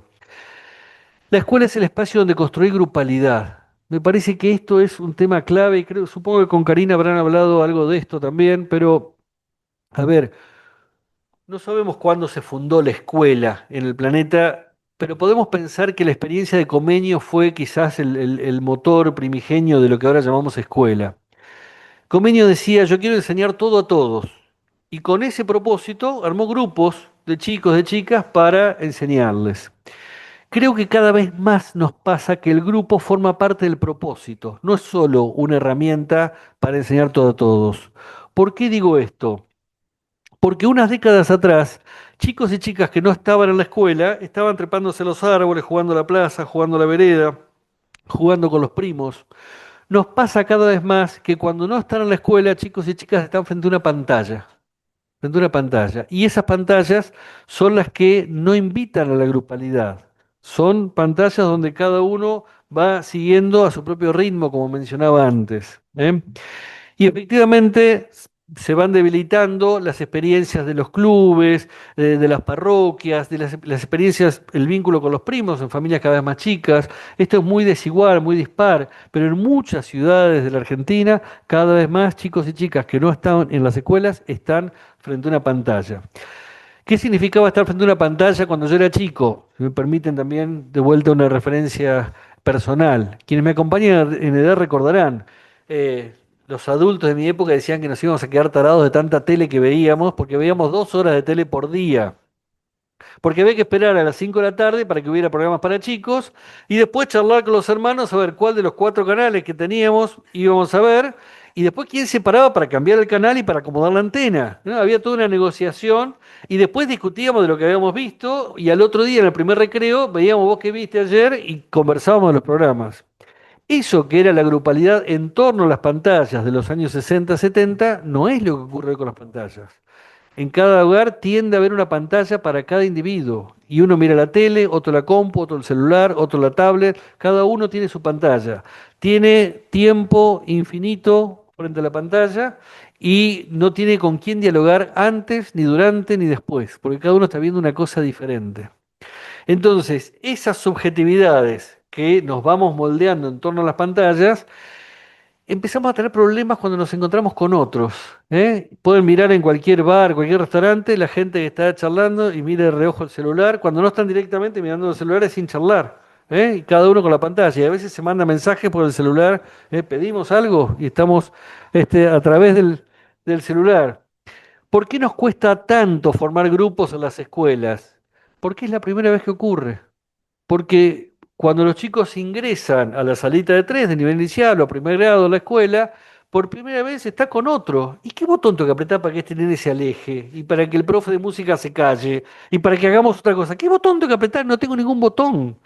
Porque la grupalidad es eso, es la frustración de que somos un grupo y que precisamente pues somos un grupo, tenemos ritmos distintos y tenemos que pensar cómo acoplarlos y que a veces haremos la actividad que uno quiere y a veces haremos la actividad que quiere otro. Esa frustración nos forma enormemente. Aprendemos a ser quienes somos porque aprendimos a frustrarnos, a que las cosas no ocurren cuando tenemos ganas. Y esto nos engaña y nos dice que sí, que todo va a ser cuando nosotros tenemos ganas. Entonces, construir grupalidad en la escuela significa aprender que el otro primero me molesta, porque es distinto, o porque quiere el mismo juguete que yo, o porque no huele como quiero que huela, o porque no habla como quiero que habla, pero después descubro que además puede ser alguien con quien jugar, y que además puede ser alguien con quien compartir ideas, y que además puede ser alguien con quien hacer un proyecto juntos. Entonces, ese pasaje del otro que me molesta al otro con quien compartir algo, es un pasaje que se tiene que construir en la escuela, quizá como único lugar que está quedando para construir grupalidades. Necesitamos eso porque ahí es donde podemos aprender la cooperación para encarar proyectos compartidos o para poder resolver problemas comunes o problemas diferentes. ¿Y cómo hacemos para compartir el patio donde la pelota puede ser una molestia o no? ¿O cómo hacemos para compartir el patio porque queremos correr, pero el lugar es chico o podemos llevarnos adelante un pibe más chico? Bueno, discutámoslo. Quizás hay lugares donde hacemos una causa, lugares donde hacemos otra. ¿Cómo resolvemos los problemas de la convivencia? Nos cuesta mucho convivir y por eso la escuela es el lugar donde aprender a hacerlo. ¿Eh? A veces me encuentro con colegas que dicen, cada día está más difícil. Sí, y es cada día más necesario. Por eso, porque está más difícil. Porque si no ocurre ahí, no ocurre en otro lado. Y también la escuela es un lugar donde pensar, ¿y por qué no llevamos afuera algunas de las cosas que aprendimos acá adentro? Resulta que acá estamos aprendiendo a leer y resulta que a la vuelta tenemos un hogar de ancianos que le encantaría que alguien fuera a leerles un cuento. ¿Por qué no vamos y les leemos cuentos? Y le mostramos lo que estamos aprendiendo a leer acá.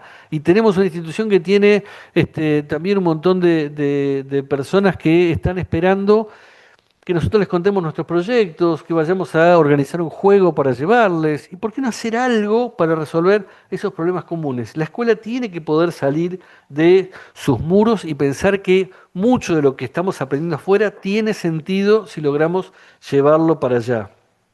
Y también ahí podemos pensar en la enseñanza desde el aula. Creo que es valioso que recuperemos grandes y pequeñas luchas colectivas. Allí donde la escuela durante mucho tiempo pensó que San Martín cruzó los Andes, hubo un ejército que cruzó los Andes. Y efectivamente había un liderazgo maravilloso de San Martín, pero había mucha gente pensando y poniendo el cuerpo en esa gesta. Y hubo también un montón de gente detrás del éxodo jujeño, y hubo un montón de gente llevando adelante luchas colectivas en nuestro país. Y también podemos organizarnos para llevar adelante otras luchas para resolver problemas de la comunidad. Hay un montón de localidades donde se organizan cuestiones para cuidar el ambiente, para cuidar el río, para cuidar la laguna, para modificar de manera beneficiosa el paisaje urbano. Entonces tenemos que poder hacer foco en esas gestas solidarias colectivas para hacerlas visibles, porque si no, no la hacen visible los medios o las redes sociales. Entonces tenemos que estar en la escuela poniendo el dedo para señalar eso. Solemos pensar desde la escuela que el contexto es una condición que afecta a nuestra tarea, y es verdad. Y tenemos, lo mencionaba antes, condiciones realmente difíciles. Ser docente hoy no es sencillo. No diría que hubo épocas en que lo fue, porque de verdad que las dificultades eran otras a lo largo de mucho tiempo. Yo me lamento cuando no estudiamos del todo las dificultades que tenían docentes de diferentes generaciones a lo largo del tiempo. No es que Rosarito Vera Peñalosa la pasó bárbaro, la verdad que le gritaron de todo, le dijeron de todo. Y lo mismo pasó con Juana Manso, y lo mismo pasó con Rita La Tallada, y lo mismo pasó con Rosa Siperovich, con las hermanas Cosettini. No es que la pasaron bomba, al maestro Luis Iglesias lo mandaron a una escuela allá perdida en medio del campo y el tipo armó una didáctica de una escuela rural. ¿eh? Entonces, tenemos condiciones muy difíciles, es verdad, no somos los primeros. ¿eh? Y allí donde hay condiciones muy difíciles, tenemos que pensar qué hacemos con esas condiciones. Una cosa que yo vengo viendo desde hace tiempo es que quienes más se quejan en las escuelas no son quienes más hacen por cambiar las condiciones.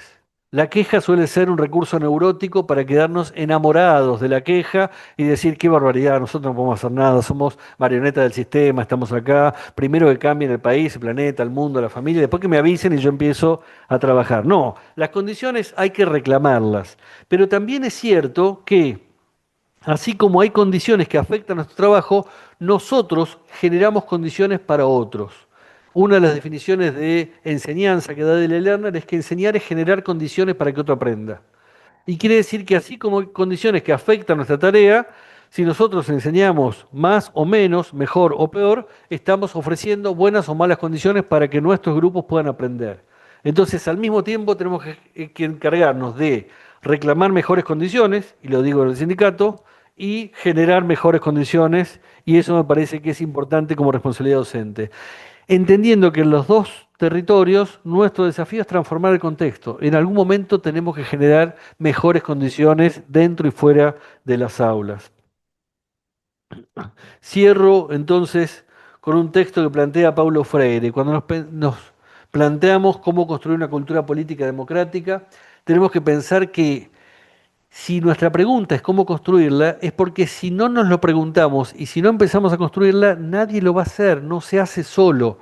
La ciudadanía es una construcción, es algo que o hacemos deliberadamente o no está, no forma parte de la naturaleza. Dice Paulo Freire, la ciudadanía realmente es una invención, una producción política.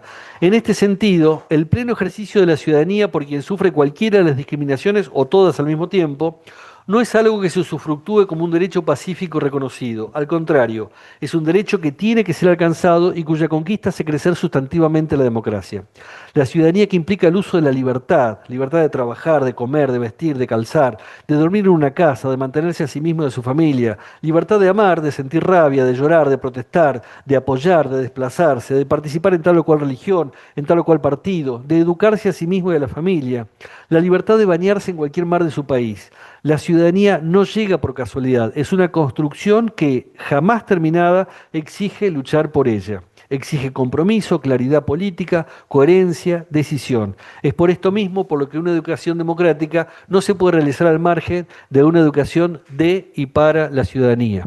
Es por esto mismo que la democracia que estamos viviendo es una democracia que nos tiene a todos muy insatisfechos, insatisfechas, efectivamente, pero la escuela es un lugar donde construir valores como la libertad, la diversidad, la igualdad y la solidaridad para ir haciendo progresivamente una sociedad más justa, más inclusiva, más pluralista y efectivamente creo que la escuela tiene un enorme desafío por delante, un desafío muy difícil y por eso mismo puede ser un desafío muy apasionante. Muchas gracias.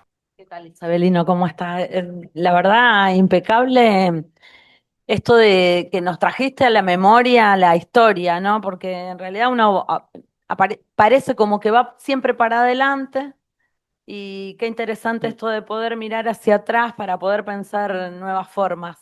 Em, Esto que hablabas de la pandemia me pareció re interesante porque evidentemente ahí ha habido una otra manera de poder pensarnos, que todavía hay mucha gente que no se dio cuenta que eso nos pasó, como que verdaderamente ha habido algo que irrumpió nuestra forma, nuestro modo de relacionarnos con el otro y que me pareció re interesante que lo hayas traído nuevamente porque, bueno, recurro a esto que vos dijiste permanentemente, nosotros los que teníamos otra edad, los que tenemos años en la escuela, hemos pasado. Y bueno, nada, eso quería decirte que es muy interesante y sobre todo agradecerte este haber pasado por la memoria y el transitar en las escuelas y entendiendo de que la escuela sigue siendo el espacio absolutamente posible para todos y hay que seguir Ujú. construyendo, ¿no es cierto? Bueno, muchas gracias por Gracias. estar acá. Gracias. Iba a hacer referencia a algo que anoté un montón, pero esto de participar, de aprender a participar participando, porque lo primero que se me ocurre es que les dejamos como, hacemos una pantomima de la participación muchas veces en la escuela, ¿no? Inventamos cosas sobre las que les podamos ofrecer a las infancias algo de participación y entonces hacemos, no sé, votaciones sobre cosas que no son una realidad, ¿no? Entonces, bueno, vamos a elegir de qué color vamos a poner no sé, los colgantes en el salón, y no sobre algo que tenga una implicancia real en las propias vidas o estadías de los chicos, las chicas o de nosotros mismos en la escuela. Y qué importante, pero qué complejo también ir pensando esto, porque construir la democracia, y lo pienso como maestra en la escuela, lo pienso como mamá en casa, o sea, como ciudadana en todos lados. Ese hacer espacio para, para eso, para distribuir el poder de verdad, para que sea una realidad, para que participemos participando efectivamente, ¿no? Para que eso sea una construcción ciudadana. Bien. Dos cosas sobre eso. Es cierto esto que decís de que a veces hacemos participación simulada. Es muy frecuente esto en las escuelas. Digo, a veces digo, bueno, los chicos y chicas tienen que participar desde muy temprana edad en la construcción de las normas. Sí, lo hacemos siempre. En marzo hacemos la norma con los chicos. Pero uno pasa por todas las salas, por todas las aulas y están las mismas normas colgadas. Y eso me lleva a sospechar que la maestra ya tenía las normas escritas y que la tarea era adivinar cuáles eran las normas que tenía escritas en la planificación, ¿no? Y entonces cuando dice, bueno, a ver qué normas propone, ¿a qué joroba le pegamos? No, eso no. Para hablar levantamos la mano, muy bien, fíjese lo que dijo Pedrito, ¿no? Una la acertamos. Eso es manipulatorio. Eso, o sea, no solo no invita a participar, sino que genera una mala cultura democrática. Porque estamos, a ver, a todos nos molesta que nos inviten a deliberar sobre cosas que ya están cocinadas. Entonces, me parece que la pregunta que tenemos que hacernos es, ¿cómo recortamos temáticas sobre las cuales efectivamente delegamos potestad legislativa en el grupo? Delegamos potestad legislativa. Si nosotros llegamos a cualquier institución, a cualquier organización, eh, supongamos que nos vamos a anotar en un club de barrio, la persona que nos anota nos dice, ¿y vos qué reglamento proponés para el club? No, si acabo de llegar, me dice, "Mira, este es el reglamento. Ya está. Y después de estar unos meses ahí, digo, perdón, ¿cuándo se discute el reglamento? Porque yo quiero modificar un artículo. Ah, bueno, ahora que sos socio vas a tener un momento para discutirlo. Cuando chicos y chicas llegan a la escuela y el primer día les dicen, ¿qué normas proponen para la escuela? Tienen derecho a pensar, pero ¿cómo no pensaron nada antes que llegáramos? Tenemos que inventar nosotros las normas. No, hay una normativa que ya está pensada y les podemos decir, miren, acá las reglas que tenemos son estas. Ahora, cuando empecemos a transitar en el aula, podemos ir pensando juntos si hay algo de esto que les parezca necesario modificar. Y también pensemos cuáles son las cosas que generan conflicto y sobre las cuales podríamos delegar en ellos esa potestad, ¿no? Siempre doy un ejemplo, salita de cuatro. ¿Se puede llevar juguetes, sí o no? En algunos jardines se puede llevar, en otros no. Algunos si los llevas es para compartir, en otros cada uno juega sus juguetes. En unos llevamos los viernes, los demás días no. ¿Pueden los chicos de salita de cuatro discutir qué hacemos con los juguetes? Sí, con una condición, lo que decidan vamos a hacer. Lo vamos a hacer por un par de semanas, porque en general cuando los chicos empiezan a poner reglas, son reglas horribles, todo está prohibido, es obligatorio, todo. Entonces a la semana dicen, señor, ¿podemos cambiar la regla? Porque es horrible. Sí, dijimos que vamos a estar 2 semanas y después la volvemos a modificar. Por ahí de verdad lo estamos discutiendo. O doy este ejemplo que te mencionaba antes. Hay escuelas donde dicen no se puede correr. Digo, pero por ahí hay algún sector donde se puede correr y otro donde no. Un sector donde se puede jugar a la pelota y otro donde no. ¿Por qué no les damos a los chicos que tengan la posibilidad de deliberar acerca de cómo resolvemos los espacios? ¿Cómo resolvemos los espacios? Porque si no, me parece que estamos suponiendo que tienen que inventar algo sobre cosas ajenas y es sobre los problemas que tienen la convivencia. ¿Cómo hacemos para resolver los temas de la carpeta? ¿Cómo hacemos para organizarnos? ¿Cómo hacemos las reglas de la biblioteca del aula? Y lo otro que decías es también a veces se entiende que enseñar a participar es que voten de algo. Hacemos campañas y voten y de lo que venga. El voto no es la democracia, el voto es una herramienta de la democracia y es una herramienta, yo diría, casi bastante marginal. O sea, lo propio de la democracia es la deliberación pública de los problemas comunes. Lo propio de la democracia es que todos tomamos parte de la deliberación acerca de cómo resolvemos los problemas. Si no logramos consenso, y bueno, terminamos votando.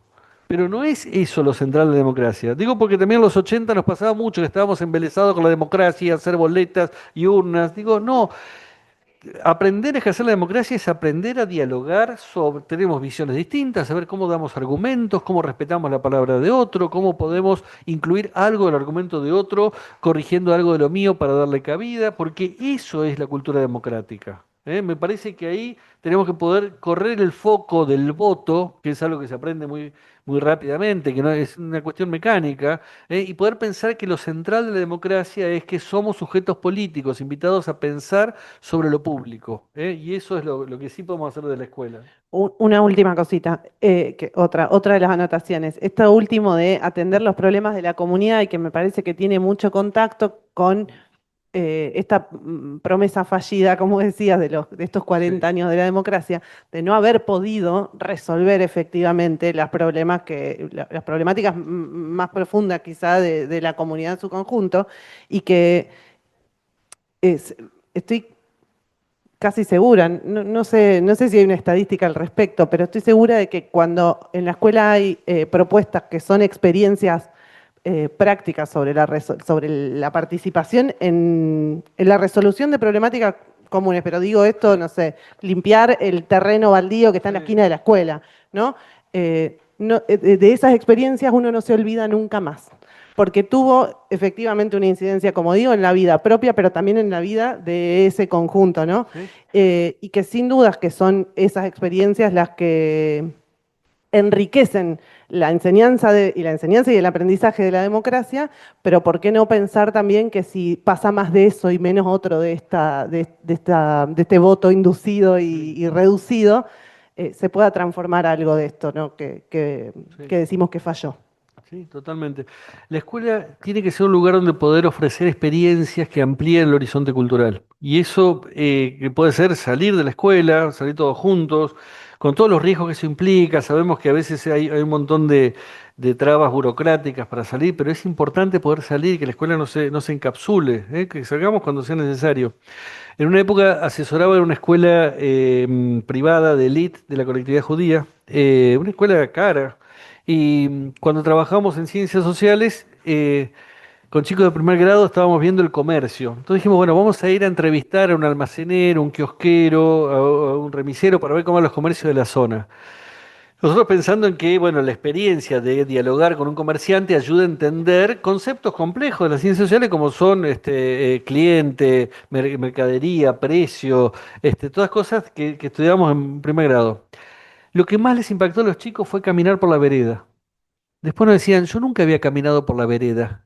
Claro, chicos que van a una escuela privada, cara, de ahí se van en combi al country, del country al club, del club al shopping, el shopping de vuelta, y están siempre en combis y decimos, claro, qué importante que la escuela los haga caminar por la vereda, por la vereda. Y también con esos chicos de primer grado, cuando estábamos estudiando la escuela, nos vinculamos con otras escuelas privadas de la zona, una italiana, otra no me acuerdo, una religiosa católica y una pública. Entonces hicimos actividades de a dos escuelas para ver cómo eran otras escuelas, ¿no? Para poder entender la escuela, tenemos que salir de esta escuela y poder mirar cómo eran distintas escuelas. Y una chica, después de haber ido a la escuela pública, donde habían hecho una actividad compartiendo el banco y en el cuaderno, decía, yo te quiero preguntar algo, ¿los chicos con los que estuvimos la otra vez eran goim? O sea, no judíos. Dice, sí, sí, eran, porque yo nunca había estado con chicos goim. ¿Eh? O sea, fíjese qué importante que un pibe pueda decir, claro, yo siempre me manejo entre judíos, estaba vinculándome con otros pibes. A mí me pasó al revés, yo fui a un colegio de curas y recién en la colimba conocí pibes judíos. Entonces, la escuela tiene que poder pensar cómo ampliamos el horizonte cultural de los pibes. Y en esa ampliación, por ejemplo, experiencias de vamos a hacer algo ahí. Vamos a un instituto de ciegos, vamos a un hogar de viejos, de ancianos, vamos a ir a otra escuela o vamos a invitarlos. Me parece que ahí hay muchas cosas para hacer y que para los chicos es valiosísimo lo que podemos ofrecerles. Doy algunos ejemplos como para poder pensar. Y además digo, recién decía, es difícil, pero es también apasionante. A ver, a veces me encuentro con colegas que dicen, bueno, pero es muy complicado. Digo, lo peor que nos puede pasar es un trabajo alienante. Yo a veces voy en la autopista porque tengo que viajar por la autopista para dar clase en la universidad y digo, pobre el tipo que está cobrando siempre el mismo valor del peaje a todos los autos que pasan. Digo, por suerte en la escuela no nos pasa eso. Uno va a la escuela y dice, no tengo la menor idea de lo que va a pasar hoy. No sé cómo voy a tener que barajar lo que traigan los pibes hoy. Digo, pero eso es lo más apasionante que tenemos, ¿eh? Es lo más apasionante, decir, bueno, de verdad que tenemos que estar viendo todo el tiempo cómo resolvemos y cómo nos posicionamos, y a veces nos sale mal. Es más, lo más probable es que nos salga bastante mal, ¿eh? Pero por suerte, la escuela es todos los días. Entonces al otro día decimos, muchachos, ayer nos salió mal, vamos a volver a probar por otro lado. Entonces creo que eso es lo más valioso del trabajo de la escuela, poder promover esas experiencias, sabiendo que además las experiencias son variadas todos los días y siempre digo en educación, hay una frase que decía Cortázar, él decía, el cuento se gana por nocaut y la novela se gana por puntos. O sea, el cuento tiene que salir redondito, no tiene que sobrar ni faltar una palabra, una coma. La novela es extensa, entonces se gana por puntos. Bueno, en la crianza doméstica y en la educación escolar ganamos por puntos. O sea, nos vamos a equivocar un montón de veces. Lo importante es que a la larga digamos, bueno, pero hubo un montón de cosas valiosas, ¿no? Y los errores que cometimos, que los vamos a cometer, los pudimos ir corrigiendo periódicamente y pudimos seguir trabajando sobre eso, ¿no? Me parece que eso también es algo importante del trabajo docente. Un placer escucharte, Isabelino. Gracias. Mientras te escucho decir que la escuela tiene que promover estas experiencias y demás, pienso en la resistencia, en el caso de las escuelas privadas, bueno, a veces de los propios directivos, aunque esas cosas por ahí también están cambiando, pero hay mucha resistencia a veces en los padres, Sí, ¿no? Yo siempre cuento una anécdota de cuando mi hija en Santa Fe, en la provincia de Santa Fe, en cuarto grado es muy típico ir a Callastá, donde se fundó sí, originalmente la ciudad de Santa Fe. Una experiencia interdisciplinaria de las maestras esforzándose en explicar todo lo que trabajaban de la Fundación de Santa Fe, hasta que llegó el momento de comentar que los chicos iban a almorzar en el trayecto del viaje, una milanesa, con una gaseosa y un heladito de postre. Y la preocupación de una madre que interrumpió la explicación de la actividad interdisciplinaria de la maestra era si la milanesa era de carne o de pollo. Y entonces yo dije, qué jodido, qué macana que estemos preocupados por la milanesa y que no entendamos lo que está trabajando la escuela. Por sí, eso digo, a veces hay un montón de cuestiones que la escuela quiere hacer, pero hay resistencia de los padres. La sí. resistencia más fuerte la estamos viendo con la educación sexual integral, pero en otras cosas también. Sí, sí, sí. Sí, muy interesante esto que decís. A ver, algunas cosas. Sobre todo las cosas vinculadas con las salidas de la escuela, a veces generan resistencia porque hay mucho temor, temor a la salida. Y el temor es un signo de la época, el temor, o sea, somos una sociedad con miedo. Eh, Miedo que a veces tiene anclaje real y una enorme mayoría de las veces no tiene anclaje real, ¿no? César Azaki, un psicoanalista argentino contemporáneo, habla de la claustrofilia, que es parte del efecto de estas tecnologías, es que nos hacen quedarnos en casa. La casa es un lugar seguro. Entonces, queremos comer algo, pedimos y que nos lo traigan. Queremos hacer algo, nos quedamos en casa y miramos una pantalla. Porque es un lugar, no nos movemos de nuestro castillo porque acá estamos seguros. Y más todavía, entonces la escuela tiene que además contarles a las familias lo valioso que es salir a encontrarse con el mundo, lo valioso que es. Ahora, del otro lado, seguro que nos vamos a encontrar con familias que van a decir, me da miedo. Sí, a todos nos da miedo, pero tenemos que poder hacerlo. Quienes me acompañan también como padres, madres, sabrán que a veces los chicos llegan a cierta edad y tienen que aprender a andar en colectivo. ¿Y a quién no le da miedo que su hijo ande en colectivo? Pero tenemos que morfarnos el miedo, decir, tenés que poder andar en colectivo. Entonces, pero nos encontramos con muchas familias que dicen, no, no, no, hasta los 28 que no viaje en colectivo solo porque... Digo, a ver, tenemos que poder salir de la claustrofilia, de ese enamoramiento por el encierro, que es también algo que incide mucho en la depresión, en las dificultades para construir vínculos y poder pensar que tenemos que juntos salir. Y si esa mamá está preocupada por el gusto de la milanesa, bueno, es como le salió, que en realidad tenía mucho miedo de que los pibes salieran, ¿eh? Porque en general les pasa y nos pasa que tenemos muchos temores. Pero bueno, al temor lo construimos, lo combatimos haciéndolo, saliendo, animándonos. Me parece que eso es importante. También a veces anticipando que puede haber riesgos que estamos dispuestos a correr. También me acuerdo como papá. Mis hijos fueron a una escuela de arte que hay en la ciudad de Buenos Aires, el IVA, Instituto Vocacional de Arte, que es una escuela pública, a contraturno de la escuela.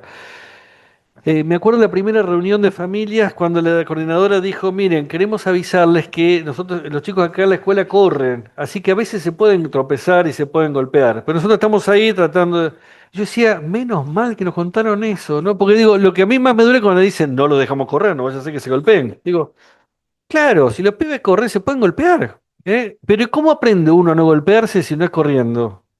O sea, ¿por qué tenemos cada vez más en los patios pibes que se lastiman mucho y que no saben ni poner la mano para frenarse? Porque no lo hacen en otro lado. Entonces necesitamos decirles a las familias, miren, hacemos una cosa, nosotros los patios los estamos vigilando, pero los pibes van a correr, queremos que aprendan a correr sin lastimarse. Y eso lo aprende uno cuando corre. Y cuando corre se dice, no, esa esquina es peligrosa, porque si yo doy la vuelta y hay otro que viene corriendo al otro lado, me la puedo dar. Bueno, pero tengo que poder tener esa experiencia para aprender cómo cuidarme. Si no la tengo, vamos prolongando cada vez más nuestros miedos y nos vamos encerrando cada vez más. Pero tenemos que poder explicitárselo a las familias, porque la familia también lo entiende cuando nosotros podemos decirles, sabemos que todos estamos atravesados por temores, pero tenemos que juntos animarnos a poder un poco más, poder un poco más. también hay sectores que se enriquecen con nuestros miedos, ¿eh? O sea, nos venden casas a los country porque estamos muertos de miedo, ¿eh? Nos venden lugares seguros porque estamos muertos de miedo, y seguridad privada y cámaras por todos lados. Entonces, la escuela tiene que ser un lugar donde animarnos a poder sortear esos miedos, sabiendo también que estamos haciendo un trabajo contracultural, ¿eh? Porque también hay un montón de otras voces que inciden en tenga miedo, ¿eh? No vaya a ser que pierda el miedo y las cosas cambien. Vuelvo a la escena de ayer, ¿eh? O sea, ¿cuánto costó animarse a que se animaran a hacer un velatorio público? Y fue 1,5 millones de personas, ¿eh? Digo, pero ¿y cuánta gente tenía miedo de que eso ocurriera? ¿Eh? Y muchos que decían no se puede porque va a ser va a ser algo caótico. Quería felicitarlo, Isabelino, la verdad que sus palabras, más allá de mis compañeros, puso en contexto muy bien la educación desde su inicio, todo el contexto histórico, y me pareció un mensaje alentador, porque vos dijiste algo que estamos atravesando, donde dicen las autoridades están Ujú. cuestionadas. Y bueno, nos pones en un perfil donde toda la sociedad está cuestionada. Y a veces los docentes tienen miedo a explicar el por qué siempre y se cansan de Ujú. ese por qué. Pero yo creo que tenemos que explicarlo y tomar fuerzas y tratar de modificar este pensamiento y tener ese pensamiento que a veces nosotros vamos cansados y decir, tengo los padres detrás y que tengo enfrente un alumno, un niño, que quizás la única palabra que escucha de comunicación, de que lo escuchan, porque quizás está solo en la pantalla, o porque quizás está con la niñera, o quizás está solo en una escuela pública porque sus padres trabajan y hay un docente detrás. Y te agradezco, gracias. Bueno, gracias, justamente. Apareció el mail Sí. y no, es como que la comunicación es instantánea y hacemos catarsis, los padres hacen catarsis permanentemente. Después de la pandemia hubo un antes y un después. Sí. Entonces se perdieron las formas también, el esperar, el ver el contexto que pasó del alumno, y eso nos avasalló, nos modificó un montón de cuestiones en los docentes donde tuvimos que enfrentar nuevas situaciones Sí. y tuvimos que acomodarnos. Y creo que como maestros y como docentes, más allá de las formaciones y del nivel, podemos seguir. Sí. Podemos seguir y tenemos herramientas, seguimos teniéndolas. Y esto, todo lo que vos venís investigando y haciendo, me parece algo maravilloso porque nos pone en valor y nos pone en conocimiento de que tenemos un poder y que quizá no sabemos que lo tenemos. Muchas gracias. Bueno, gracias a vos. Decía que el tema de la autoridad es complejo, y vos lo estás planteando, porque entre otras cosas están todas las autoridades en discusión, pero también estamos buscando autoridades. Y entonces, ¿por qué se discute mucho la autoridad de la escuela? Porque se contrapone a otras autoridades que se ofrecen en el camino. Nos pasa que hay muchas voces que dicen cómo educar, cómo enseñar, cómo criar, y entonces la escuela queda como una entre otras voces posibles. Y muchas veces lo que traen las familias es, mira, me están diciendo otra cosa, o leí esta otra cosa, entonces quiero cotejarlo acá. Yo creo que es importante que la escuela, en primer lugar, reconozca esa necesidad del otro lado. Las familias necesitan una respuesta. En segundo lugar, que garantice las condiciones del diálogo. Es decir, tomo tu cuestionamiento, tu inquietud, pero también te pido que nos escuches y que respetemos las visiones que hay acá. Y a veces las familias traen cosas interesantes para objetar, para proponer, para preguntarnos. Me parece importante que pensemos también que ese trabajo de autorizarnos es un trabajo nuevo, pero que tenemos que llevarlo adelante. No sirve si la maestra dice, mira, enseñamos esto porque es lo que nos dice la capacitación y tenemos que enseñarlo así. Digo, a mí no me da tranquilidad, ¿eh? O es lo que siempre hicimos. Digo, ¿y a mí qué importa si es lo que siempre hicimos? Digo, eso no me sirve, ¿no? Imagínense que uno va al médico y le dice, doctor, este medicamento es bueno. Ah, es lo que me baja la dirección del hospital. Yo tengo que... Digo, si vos no crees mucho lo que me estás dando, Es diferente si es la maestra, el maestro que dice, mira, te voy a explicar por qué el modo que enseñamos matemática es el mejor modo posible. Y es muy superior a como aprendiste vos cuando ibas a la escuela y te enseñaron a dividir. ¿Eh? Te estoy explicando cómo es que se ha investigado que esto enriquece el modo de aprender a dividir. Y a veces la familia puede decir, ah, la verdad que la maestra por lo menos tiene un fundamento, que no es lo que yo conocía. Y nos pasa a todos, en la universidad también me ha pasado, pasó hace unos cuantos años, estaba dando una clase de ética en una maestría, estaba hablando de la ética de Epicuro, y uno del fondo dice, sí, sí, es verdad. Digo, ¿cómo? Sí, sí, Wikipedia dice lo mismo. Digo, ah, menos mal que dice lo mismo. Digo, porque yo lo leí en en la carta Meneceo de Epicuro, pero estaba chequeando a ver si lo que decía era verdad o no. Nos pasa en todos los ámbitos, pero en lugar de asustarnos con eso, tengo que decir, bueno, eso es parte de las condiciones. Hay muchas autoridades dando cuenta y cada autoridad tiene que dar cuenta de por qué hace lo que hace. Lo mismo le pedimos al intendente, al médico, al juez. Yo leí por otros lados, hay otra gente que hace otra cosa. Bueno, todas las autoridades están todo el tiempo autorizándose o no. ¿Eh? Y digo esto porque me parece que a veces nos resulta agotador, pero forma parte de las condiciones de esta época, porque también como sujetos estamos pidiendo que alguna autoridad nos diga por qué hace lo que hace. Y nos vamos tranquilos cuando nos dan una respuesta donde yo digo, "Ah, no, confío porque de verdad que hay alguien que por lo menos está convencido de lo que hace". Sí. Hola, mi nombre es Sonia. Bueno, quería agradecerle, muy claro, me dio ganas de volver a estudiar, escucharlo. Eh, Más o menos recién resumió lo que yo le iba a plantear sobre la autoridad, sobre el rol docente, que no tenemos que olvidarnos. No puedo dejar de ser autorreferencial porque soy maestra de ciencia de segundo ciclo y nos tocó dar el 24 de marzo. Eh, y no hay tanta apertura en mi escuela, escuela católica privada, acerca de qué temas dar, cómo darlo, Día de la Diversidad, 24 de marzo, cuestionarnos planificaciones. Y creo que en eso va la construcción de autoridad de uno como docente, de que uno tiene el aula con esas 30 cabecitas ahí que están deseosos de saber. Por suerte el grupo que tengo acompaña a la familia y al contrario está deseosa y quiere participar y si se la invita más todavía. Tenemos padres profesionales, lo cual han venido a hacer charlas de derecho y todas esas cuestiones, pero mi pregunta era, ¿qué hacer o cómo abordar cuando hay un lineamiento desde otra autoridad superior, ¿sí? Cuando cuestiona cómo darlo y no sé si es por temor o por este lineamiento nacional que quizás hay, en lo cual hay una persecuta en alguna forma. Entonces, a veces como docente, como decía mi compañera recién, es como querés decaer o querés dejar, pero bueno, estas ganas de, como decía usted, de que uno viene día a día, como planeando la clase, hace que uno se anteponga a eso, esas situaciones y trate de dar el conocimiento que hay que dar, ¿no es cierto? Para que un niño sea crítico tiene que tener todas las informaciones, la que trae de la casa, la que escucha en la escuela, la que trae de otros lugares. Entonces, como convencida de eso, bueno, a veces hago oídos sordos con la consecuencia que eso tiene después. Pero bueno, mi consulta era esa. Bien. A ver, retomo esta relación con la autoridad, porque me parece que hay otra categoría que es importante para poder pensarla como distinción y como complemento de la idea de autoridad, que es la idea de poder. ¿Eh? La autoridad es un capital que tiene un sujeto que hace que el resto piense, tiene condiciones para llevar adelante las tareas de las cuales es responsable, ¿no? Esa es la autoridad. Ahora, el poder es una relación. Y el poder, en términos lo más sencillo posibles, es lograr que otro haga lo que yo quiero que haga. Eso es una relación de poder.